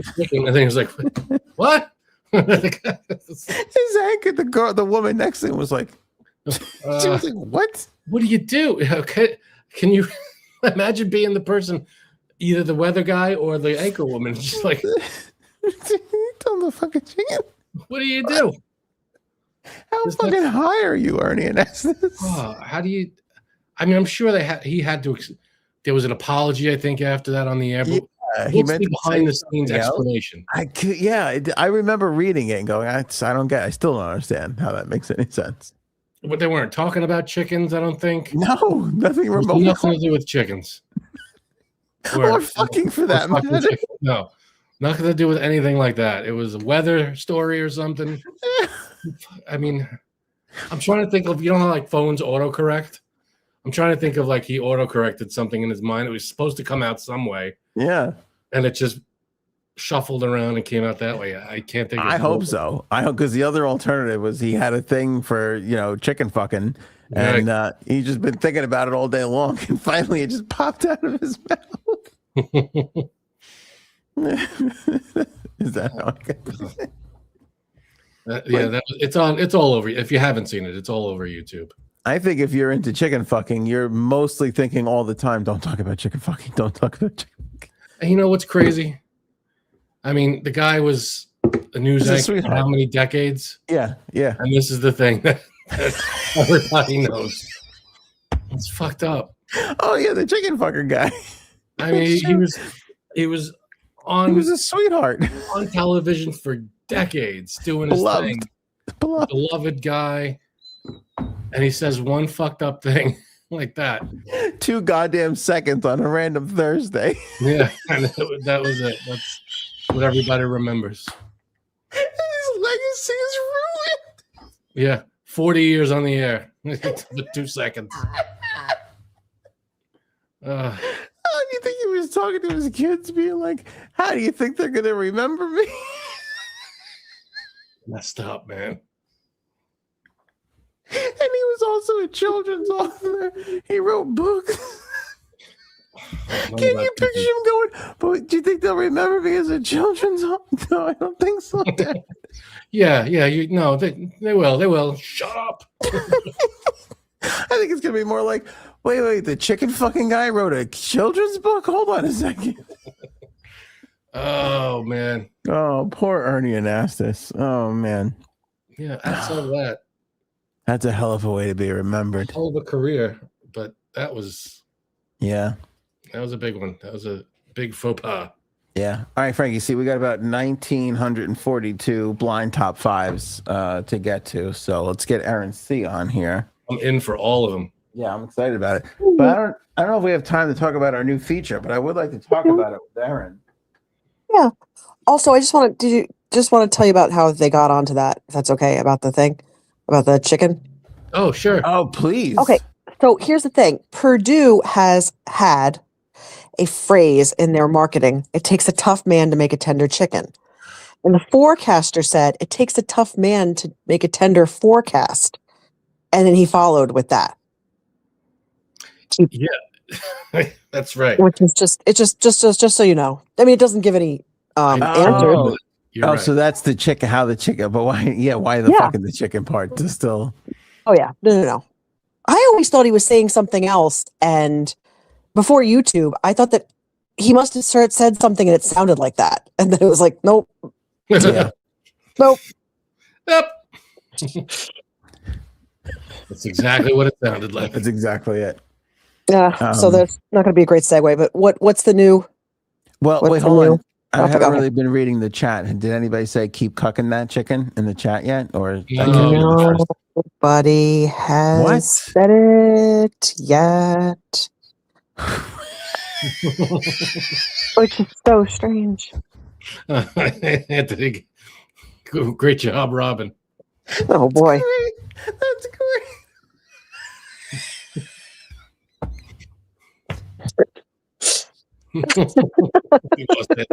Yeah, we lost Anthony. Anthony's either drunk or high. Are you happy, Robin? Anthony's dead. That's a beautiful line. Don't. This is not me. That's good. That's amazing. Which came first? Probably the chicken. That's like if Mel Brooks and Rodney Dangerfield came together to create a joke. That would be the joke right there. It's worth. Hey, you see, that's a great compliment, Robin. Oh, that's unbelievable. Because it's Mel Brooks. Which came first? Probably the chicken. It's the two of them. The chicken. I tell you, the chicken gets no respect. Oh my goodness. Anyway. Yes. So we have new feature idea for the podcast. I thought the last time we asked the question from the New York Islanders that we stole, how many times do you sneeze in a year? I'm fascinated by questions like this. And I said to Frank and Aaron, I was like, is this a thing if we just ask these silly, means nothing, but yet also life-altering questions. You know, these things you could just ponder. I'm like, can't we make this like a thing? And they were like, leave. We told you to stop texting us in the middle of the day. Yeah, dude. We're doing stuff. Leave us alone. We got some shit going on. But anyway, they liked it. So I thought we got to do this. And then I thought we got to name it something. And you threw out like dozens of names and I couldn't. Yeah. Did you hate all of them? Because you threw a name back. I threw one name. You gave us like 19 names. And then I said, how about this one? So that didn't come from the list. Wow, there's like 30 names here. No, it didn't come from the list. I came out with a different one. I didn't, to be honest, I didn't get what you were talking about. That's the problem. I didn't know what the bit was, so I couldn't name it. Oh. Not knowing what the concept was. Gotcha. That's why none of the names were clicking for me because I didn't know what we were talking about. I'm going to put all these names, all 50 of these names in the Discord. That's a lot of names. Because I don't think I can put it anywhere else. Let me see if it'll work. Put mine in there just for fun. Okay, hold on. There's the 50 names. And then here's Frank's. Put that right after the Discord. But anyway, so the point is, it's a feature about a question that is like that. You know, how many times do you sneeze in a year? Is this what we expected to answer it? Or is that like because I'm sure there's everybody has to answer. Everybody has to have an answer. Because I'm sure there is an answer, like a percentage or like an average. An average. Yeah, probably. I don't know what it is. I'm sure a quick Google search will. But it's also but a question like that also doesn't have to be answered. Like, that's the fun part of it. That's true. You know, because every person's it's gonna change from one year to the next. You know. Right. So I've sneezed 20 times since this question. Yeah, and it becomes like a little thing. So we're going to come up with some questions. We've got some. We'll come up with some others. Some will be great. Some will probably not be so great. But what do we call this feature? And I don't even want to. So you can go to the Discord. Why I put it in the Discord is you can go to the Discord and see it. But I also want to see what people come up with on their own. In honor of they go look. In honor of the sneezing, we should call it "You Are So Good Looking." Yeah. But I wanted to make sense. Like, I liked yours because it was like something we do. It's just shit on stuff. We go the opposite direction. Like, I like that part of it, but I don't think it explains what the bit is. Yeah, I'm still unclear on the bit. Yeah. And my favorite one, because it involves the AOA holes, that was my favorite one on the list. But again, it doesn't describe what the bit is. So basically the bit is we put out a question that everybody just answers without looking stuff up, just off the top of your head. Yeah, because it's all feel and opinion, and it's shit like that. Like, all right, here's another one of these questions.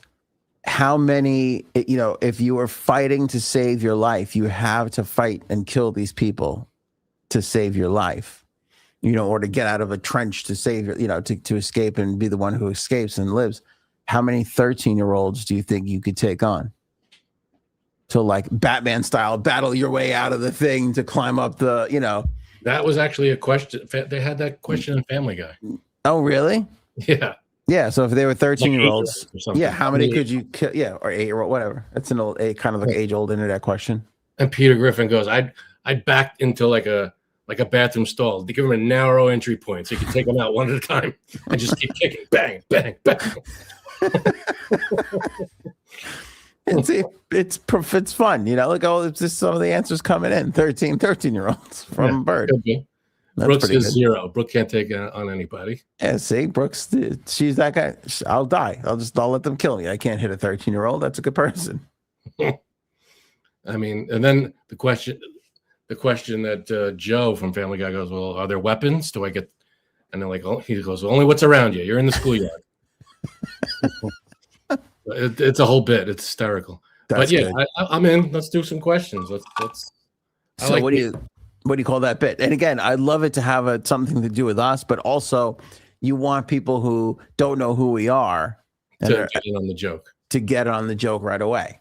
and be a part of it. Because it's like, then you got to answer, I answer. If Aaron's here, Aaron answers. Everybody answers. We read the answers we get. How about, okay, what about this? Oh, okay, what about this? I like that. That's the name of the bit. What episode was that from? The Family Guy? No, wasn't that a Seinfeld? Oh. That cadence? What about this? Yeah. Yeah. Were they writing the script or something? Maybe. You come in and say hi. I say hello. Oh, that is a good episode. Okay, what do I don't know. Okay, here we go. Getting started. All right, there we go. Take it off the rest. Here we go. Then Kramer comes in. What, you know what? Where you going? I got to sit down. You just got it. Yeah. All right. We'll come up with a good name. So everybody think about something good. We'll next week we'll talk about it again, and then we'll start to implement it. Yeah. If anybody in the chat has a good name for it, we're willing to listen. Hell yeah. Or anybody in the comments who watches this later. That too. You got that right. All right. I hope I gotta need pens, right? I got no pens. Yeah, pen and a paper, please. Because these aren't. Oh, actually, these are opinion based. Also, I was going to say these are facts. They are absolutely not. They are BT5s, but this is actually BT6, and we're going to do 5 of them in honor of the Oscars. So there are 5 of these. Each of them have 6. Just to explain the rules, we didn't last time. I'm going to say something, and you put it on the list 1 through 6, and then that locks it in at that spot, and you don't know what's next. And hopefully at the end you like your list with the things that you like more toward the top, toward 1, and the things that you don't like as much more towards 6. Everyone tends to get errand by the end. Oh, we got so errand. The last time was the worst erranding ever. Yeah. Was a good one. I've never been errand so bad. It was. I liked my list last time. That the Bobcat Goldthwait one? No, Meghan Markle what landed in number 1. Oh, maybe that was just for me. I don't know. The whole thing was a nightmare. Yeah. I liked. But now that I've told you, it makes you wonder. No, we never know. Maybe this one will be a little different because I brought it up. Who knows? Yeah, we might not get errand. Are you saying it because it's real, or are you saying it because you're trying to throw us off your scent? There is no spoon. All right. So this is, thank you, Aunt. This is the, okay, so it's Oscars. Now we played this kind of game before where all 5 of these are about the film, not the actor, not the performance, the actual movie. But for each category, I'm going to name a letter and then 6 of the movies that start with that letter. That's what you're ranking. But just to throw in some Oscars trivia, I'm going to tell you the best supporting actor or the actor or whatever who is in it and whether they won or lost. All right? So it's the names of the movies. We got to pick our favorite ones. Yes, if you like that movie or you haven't seen it and you think you'd like to see it, more toward 1. If you have seen it and you don't like it or you think you wouldn't, put it more towards 6. And if you're Frank, put it in the middle because that's what he does. Here's it. Paul had a good What's up, Paul? Q&A hole. Q&A hole. Ooh. It's great. I love it. It doesn't tell others what it's about, but I do like it. Or maybe it does. Q&A. Q&A hole. Everybody's like, why the hole? Yeah, that's not bad, Robin. Paul, that's not bad. For those of you that are confused about the game, it's like most games. Playing it is easier than explaining it. Just number your paper from 1 to 6, and I'm going to give you. All right, so movie titles, and you got to see which one's your favorite by putting them either at 1 for your towards 1 for your favorite, or towards 6 for your. She's going to give you 6 movies. If you like it, put it higher. If you don't like it, put it lower. With a little Oscars trivia sprinkled in. For the first one, it is Best Supporting Actress. All of these movies start with W and had a nominee or a winner for Best Supporting Actress. So the letter is W. And the first movie is Weapons. I think we know who the best party actress is, but if you didn't, it's Amy Madigan. And I didn't put who she lost to or if she won because she could still win this Sunday. True. In fact, I believe she's the favorite. So where are you putting Weapons? If you've seen it and you liked it, if you haven't seen it and you thought about it, like where are you putting Weapons? That's the game. 1 through 6. Weapons was good. Hmm. I'm gonna do a Frank move and put it at 4. Matt's never heard of Weapons. Huh. It's nominated for Best Picture. I don't think it's big is because it's a Best Picture Okay. nomination, but it's not like Barbie, so I don't think most people know about that's Okay. All right. Let me explain. It's a movie about, it's a horror movie about a town where a bunch of children from one classroom, all but one of one classroom, and I think they're about 10 or 11, all go missing in the middle of the night. And the Ring cameras catch them running towards something, but they can't figure out what. Scary movie. Yeah. I put that at a 5. I don't like children horror. The kids are missing, I don't like, I See it, can't. What? Did you see it? No, did not see it, wouldn't see it. As soon as I heard what it was about. All right. You're not into horror. No, well, first of all, I'm definitely not into horror. And second of all, I'm really not into horror when it involves like a child being harmed or missing. Like what was it? What you don't watch? You don't like animal abuse. What was that thing you don't watch because you're like, it was Tiger King. Tiger King. Tiger King. Yeah. Frank refused. Everybody, it was everybody. He was the only one that had never seen the goddamn show the whole time. He couldn't watch it. He's just like, I won't do it. I won't put it on. Started watching it. We started watching it, and then the very first thing we were like, nope. Yeah, it's like the first scene. There was something I was like, I can't do it. That's how I feel about those like I just can't. I don't want it. Like there's the kid dead. Like I can't. I don't.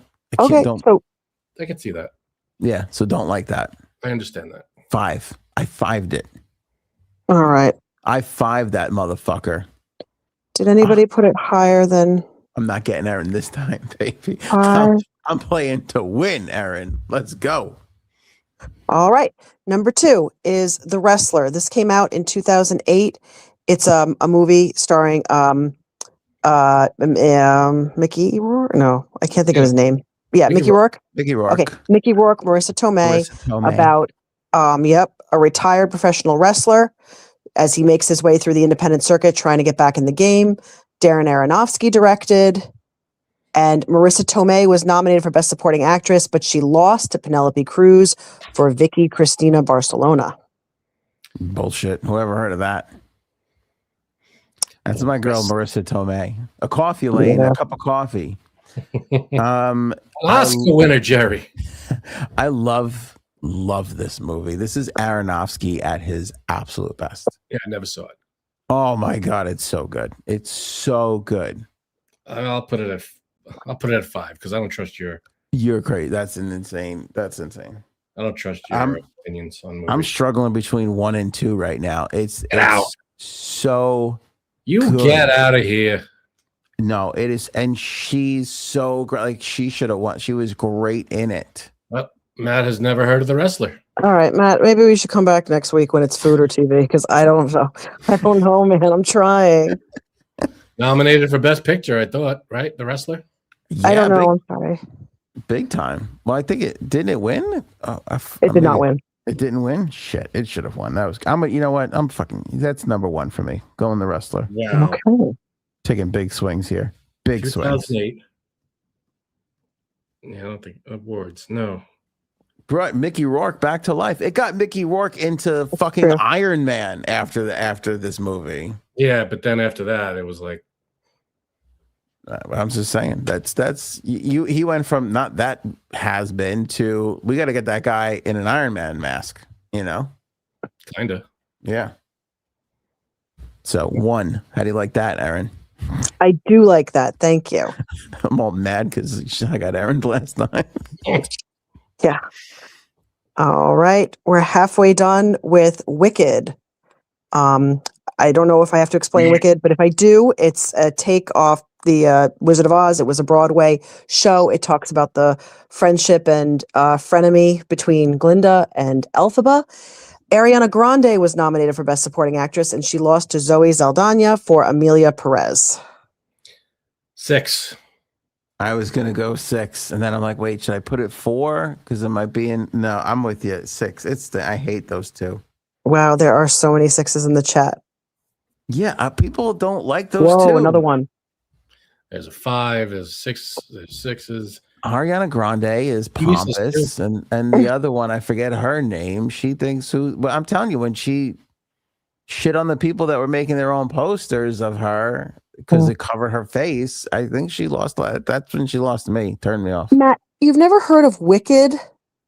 Matthew. All right. It's the whole Wizard of Oz. Yeah, it was a play. It's a Broadway play. The ad campaign was like nonstop. You couldn't go anywhere without it being, do you want a pink or green? You go to the gas station, they'd be like, do you want the Elphaba gas or the Glinda gas? And we're like, oh my God. I missed the days of 89 and 91, 93. No, it's true. There was Dunkin' Donuts drinks. Mr. Moneybags over here getting 89. 87, pal.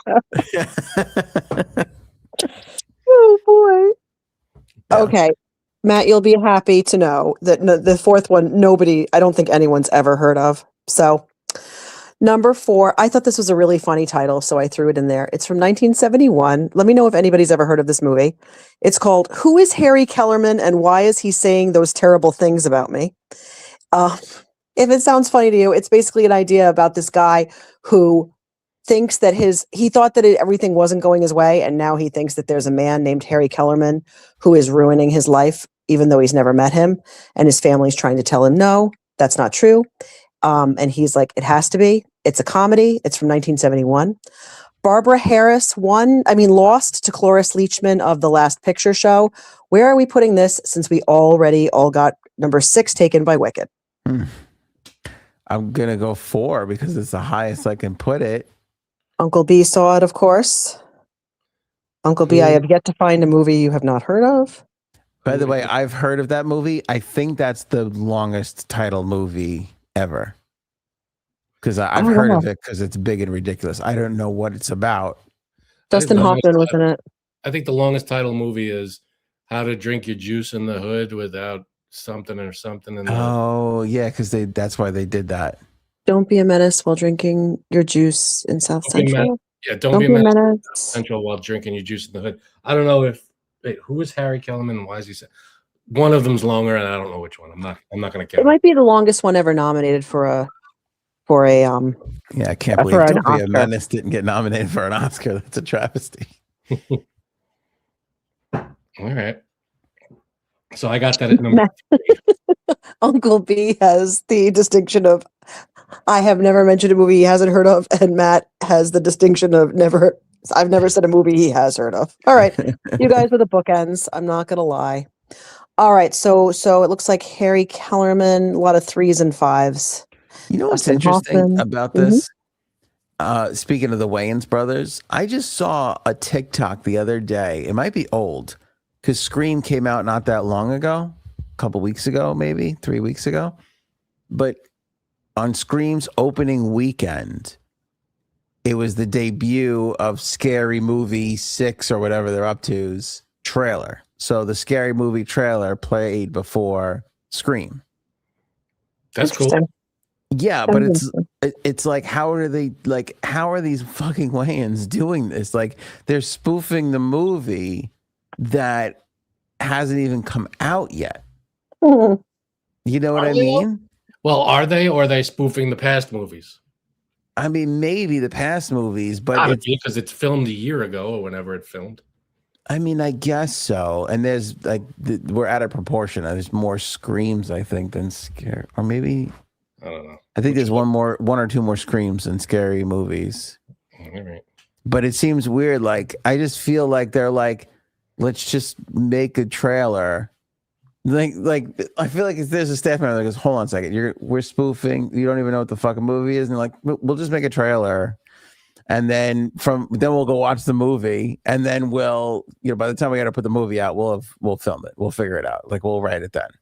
All right, I don't know what you're saying, but I'm gonna say I lost the whole thread. I don't know what you're talking about. Okay, sorry. Maybe I'm blabbing. I don't know. I just feel like paying attention. I just zoned out for a minute. I don't know how those Wayans brothers are doing it. Matt O'Brien, let us know if you've ever heard of Scream or Scary Movie, even though those aren't in the list. And the penultimate for the list is Working Girl.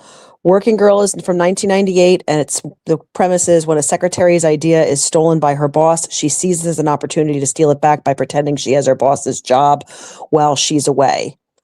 It starred Melanie Griffith and Harrison Ford, but there were two women nominated for Best Supporting Actress that year from that movie, Sigourney Weaver and Joan Cusack, but they both lost to Gina Davis of The Accidental Tourist.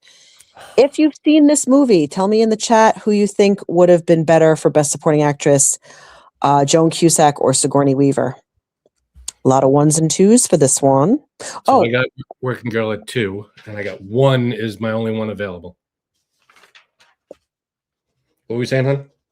That's it. I just didn't know what people thought who would be better if it was down to just those two. I put it at 3, which I'm comfortable with because I've heard great things, but unfortunately, I've never seen it. That fits another one. It's good.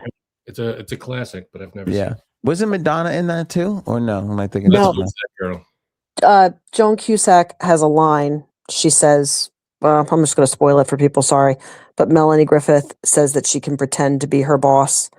And Joan Cusack says, sometimes I like to put on my underwear and dance around the house. Don't make me Madonna.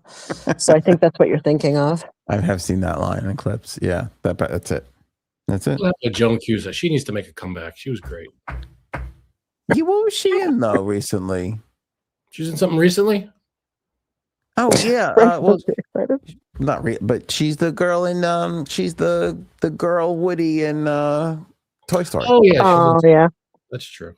She got a huge part in that. Yeah, that Toy Story 5 is coming out too. What? She should be in more stuff. More stuff than that? Yes. I think she was her best in Addams Family Values. She was good in that. No, I was gonna say In and Out. Is that what it's called? The Kevin Kline movie? In and Out was great. Yep. Oh my God, she is so great in that movie. She's in the dress and she's like, dress. Like she just Yeah, Lindy brought up the Addams Family. She was Debbie, the second one. She was really funny. She's good. She was good. Yeah, she's good at a lot of things. So whatever everybody has left, this is the last spot, and it goes to the musical West Side Story. 1990. Now this is weird. It won for the same role in 1961 and 2021. Rena Moreno won in 1961. Ariana DeBose won in 2021. And you know what? Whoever picks this one for number 1 gets to pick which one they want to see. The 1961 or 2021, it's totally up to you since none of this matters. And they played the same part, or they did. Was just they did. Wow! They did. Wow! They did. That's amazing. Yes. That really says something about that part. I think. Now I want to look it up. Do you think that's what Rita Moreno was thinking? I was like, oh shit, I thought I was special, but now it seems like everybody's getting an Oscar for this role. Another classic movie. Yeah, I'm cool with West Side Story, and I like my list actually. I'm really happy with how this turned out. Yeah, it's not a bad list for me. I might move some stuff around, but it's not terrible. I can live with this. Okay, give me 1 second. Yes, they both won for the role of Anita. Okay, so now to number 2.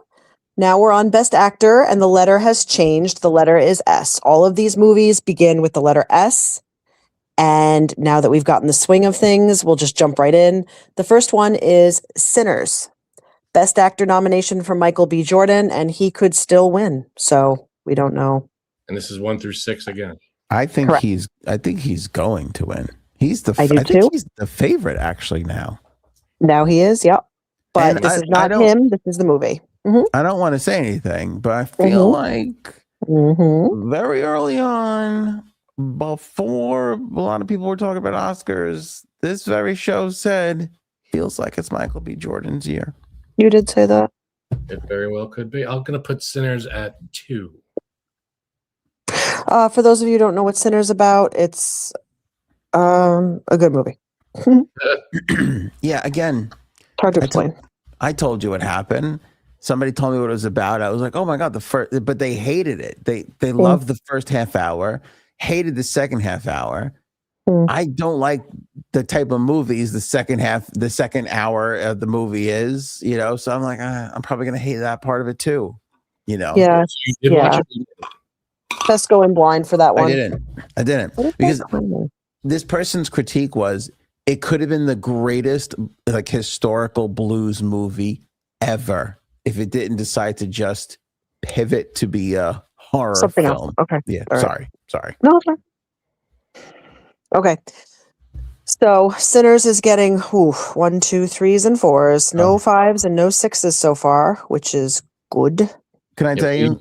Because this is how much of a Michael B. Jordan fan I am. I'm putting it at 5. I'm not putting that dead last, despite what I just said. That's how much I respect the man. Him and Delroy Lindo. Just got a 5.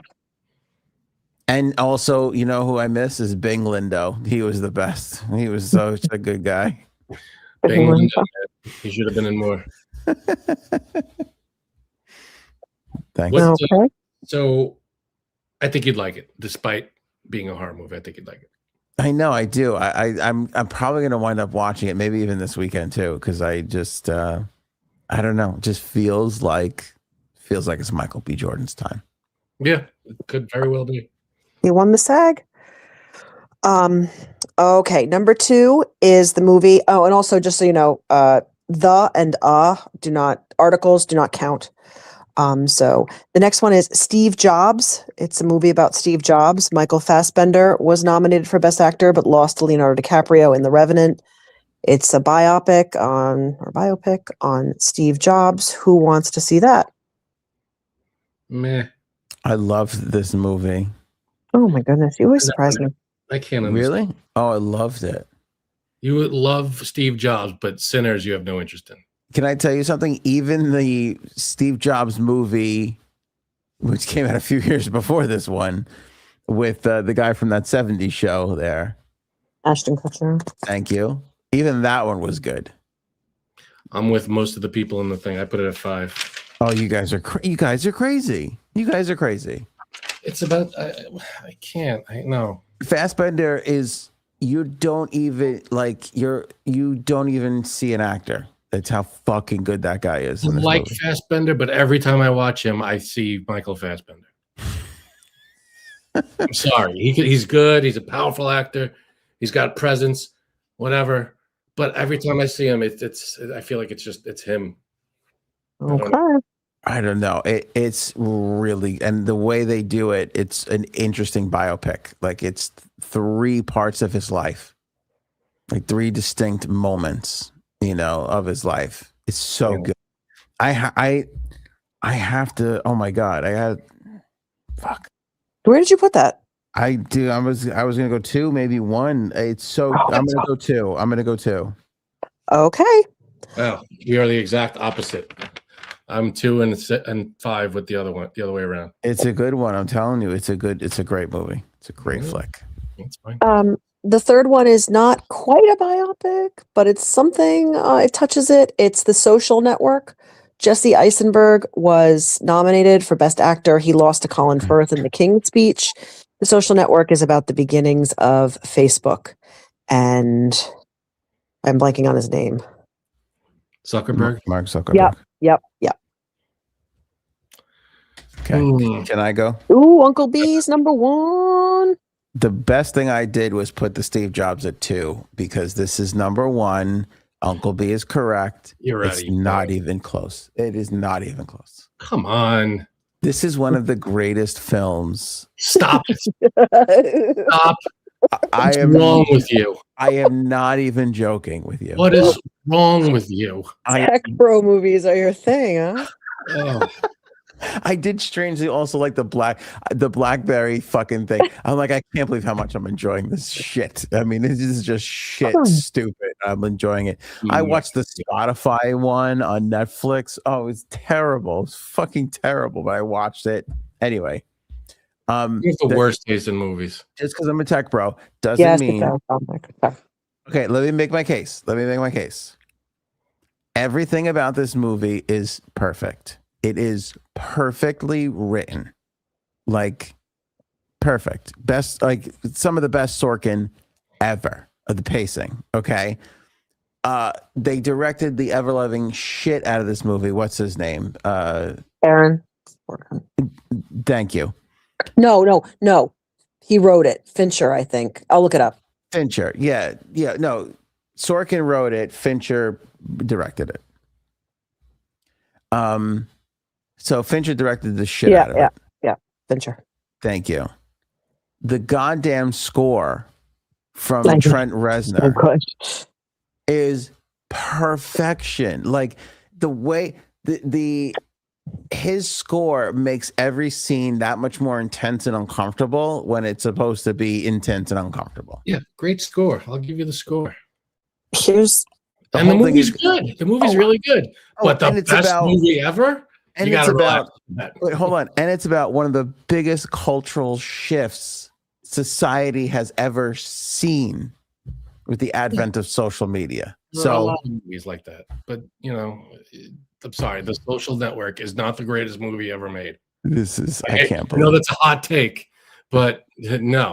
You know what? I've had just about enough of you. Okay. That's how fed up with you I am. I'm using that phrase. I've had just about enough of you.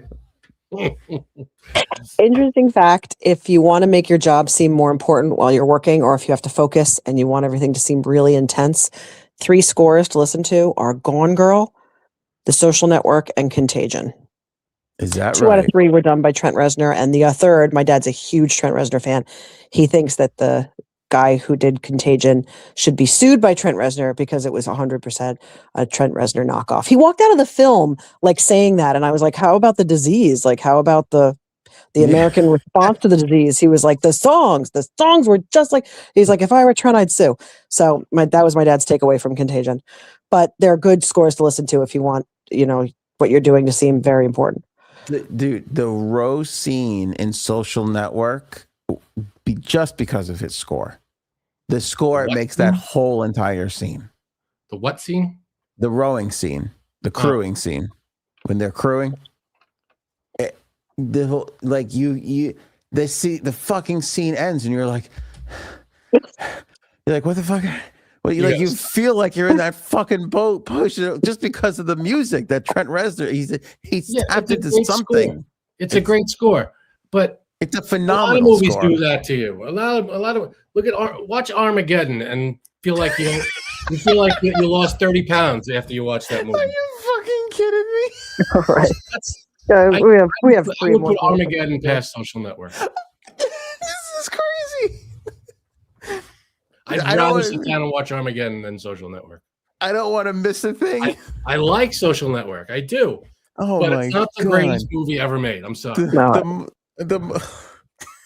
Next up is we're doing a big swing on the score. Sweeney Todd and the Demon Barber of Sweeney Todd, the Demon Barber of Fleet Street. For those of you who don't know, it was Johnny Depp. It was written by Stephen Sondheim. It's about a man who wants to plot revenge on those who did him wrong by opening a barbershop with a twist. Johnny Depp lost to Daniel Day-Lewis of There Will Be Blood that year, but where are we putting Sweeney Todd? I put it. Wow, Sweeney Todd had 6. Tim Burton directed. Yes, sorry, it was a Tim Burton film. I only brought up the Sondheim. Apologies. What? Only because I think you're probably going to name 2 others that are better. I think so too. That was my exact thinking. I don't hate this that much, but I don't love it. I've never 2 unknowns. I've never seen it, but I'm sure it'd be fine. Yeah. All right. So everybody, yeah. All right. 4, All right. 6. Yeah. So now I have 1 and 3 open. Was I the only one who put Social Network so high? Did anybody else put it at 1 or 2? No. And if you did, let me know. But I didn't see it. Sorry, doesn't matter. Matt is raking me over the coals for putting it at 6. It's either 6, 3 or 1, Matt. I can't put Sweeney Todd above Social Network and Steve Jobs. Matt, I've seen 50 movies in my life. O'Brien is schooling you. I don't think so. No, I'm just This is kidding, Matt. really We're still funny. friends. We're still friends. Okay. Number 5 is Saving Private Ryan. Saving See? Private Ryan. If you don't, I never saw this movie, which is strange, Oh. but it's about saving private named Ryan in a war. And I think you should know what it is, but if you don't, I'm sorry. And Tom Hanks was nominated, but he lost to Roberto Benigni of Life is Beautiful. Oh, wow. That's We're not Fraser talking- Ali right there, for Christ's sake. I see. There's another guy that should be doing way more, or should have Who? done more. Roberto Benigni? Roberto Benigni. Yeah. Yeah. Didn't you think he was just going to, everybody fucking loved that guy? He was in 2 or 3 movies, and then just what happened? Yeah. So I got that. I put that at 1. Saving Private Ryan. I put it at 3. It's a powerful. There's a movie that when you watch it, you feel like you went through. Like obviously you don't, because you cannot put yourself in those shoes, but you feel what they were what was going on in the movie. It's an intense role. Just a nonstop movie. And there were when it came out, there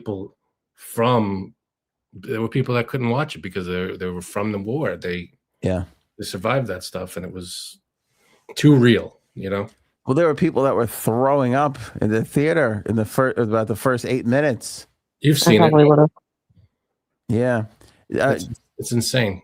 Ben Affleck and Matt Damon, they were just going on that whole media tour. They brought this up. There was something revolutionary. They took out a stabilizer or something. They did something to the film.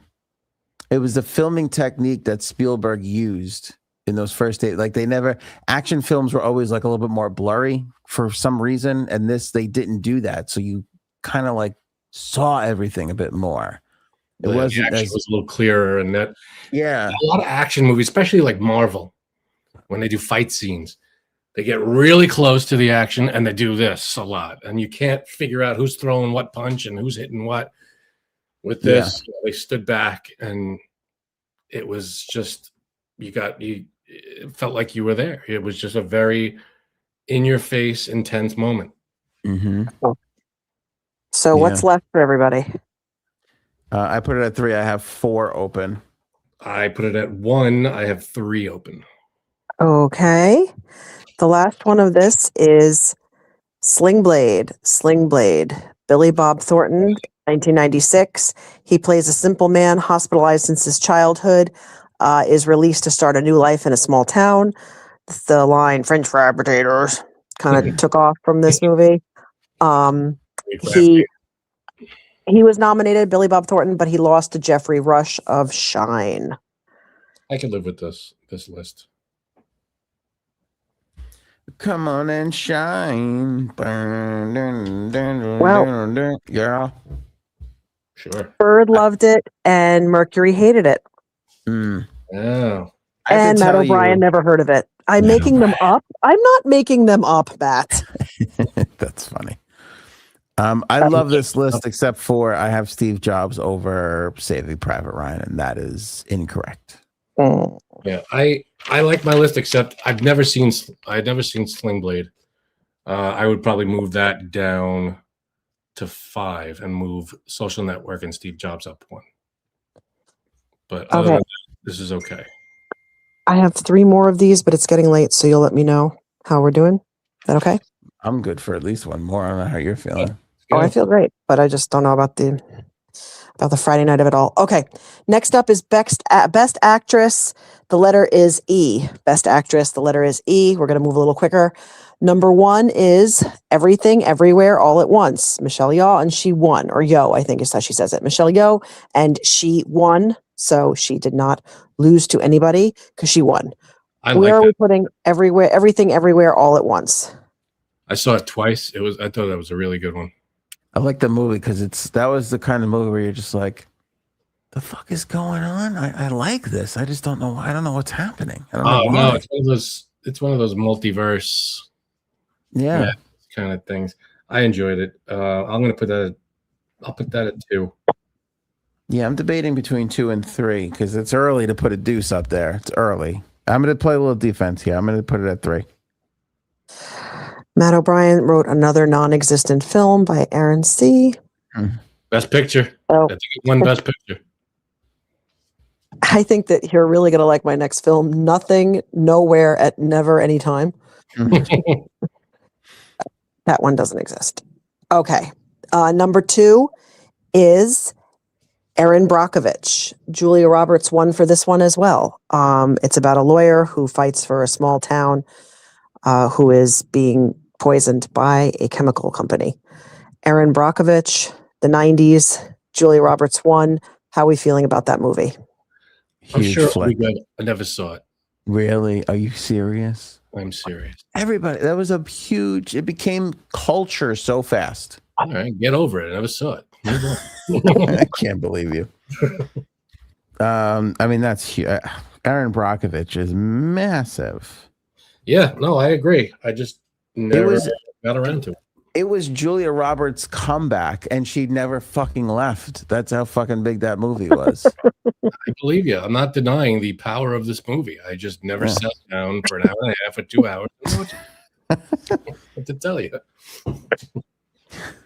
What do you want me to say? You got to stop listening to so much Metallica. That's your problem. You got to get out there and experience the world, my friend. That's probably what's happening. It's just Jobs is number 1. Everybody set? Yeah. Ready. Okay. Number 3, another one who won. Amelia Perez, Zoe Saldana won pretty recently. It was a musical. A lot of people hated it. And but it won Best Actress.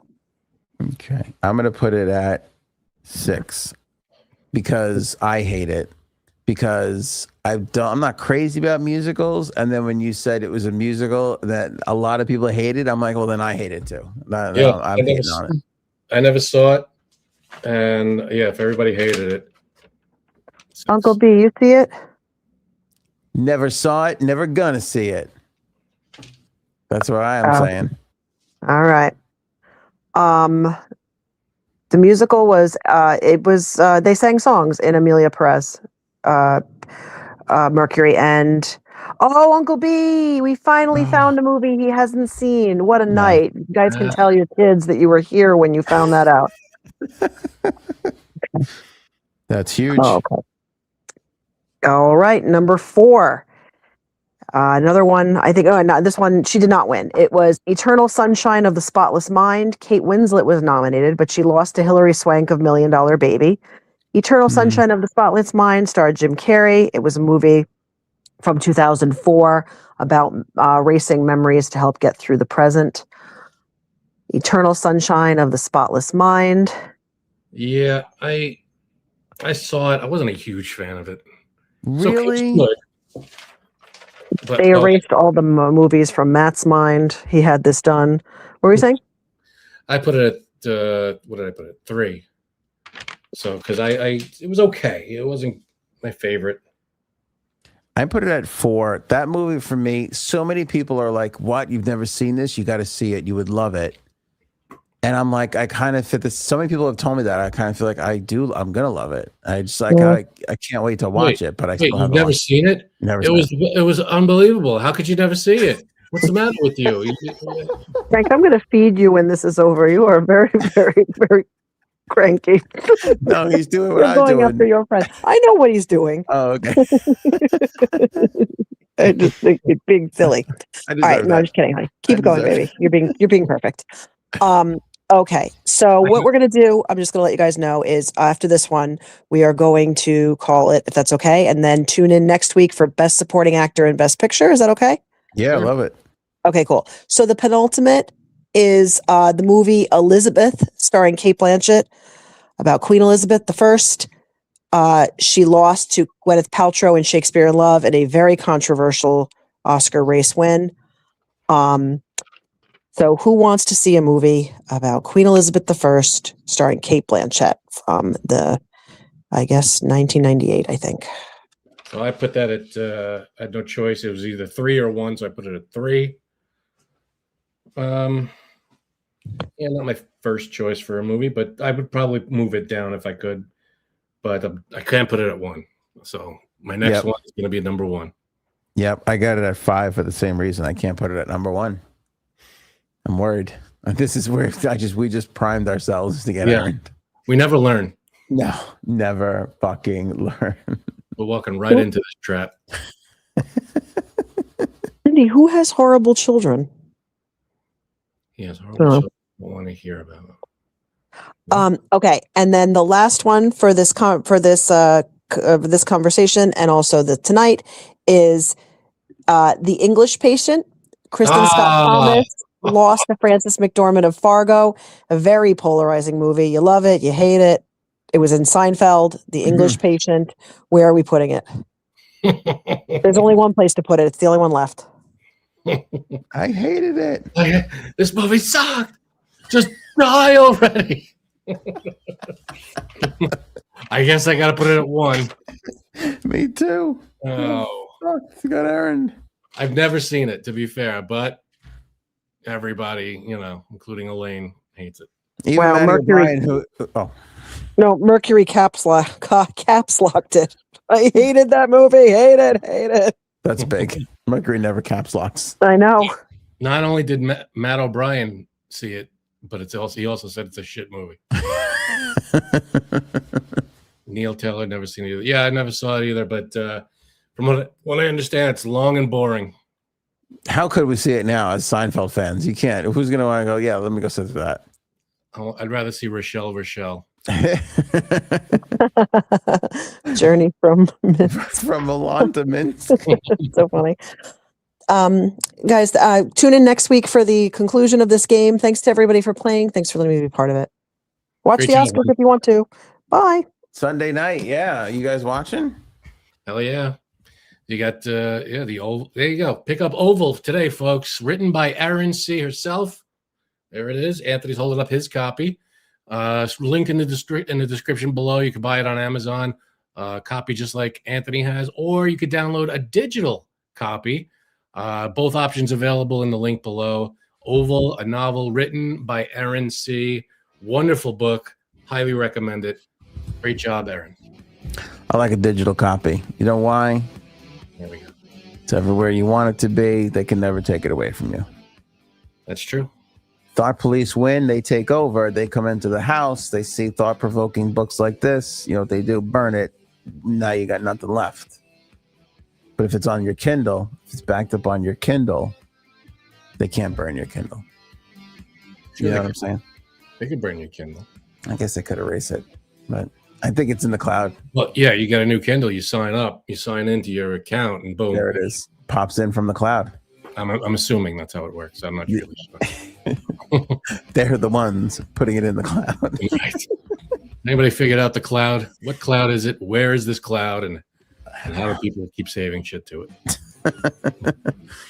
All right. Thank you, Mercury. Appreciate you being here. Lots of good lines of the episode.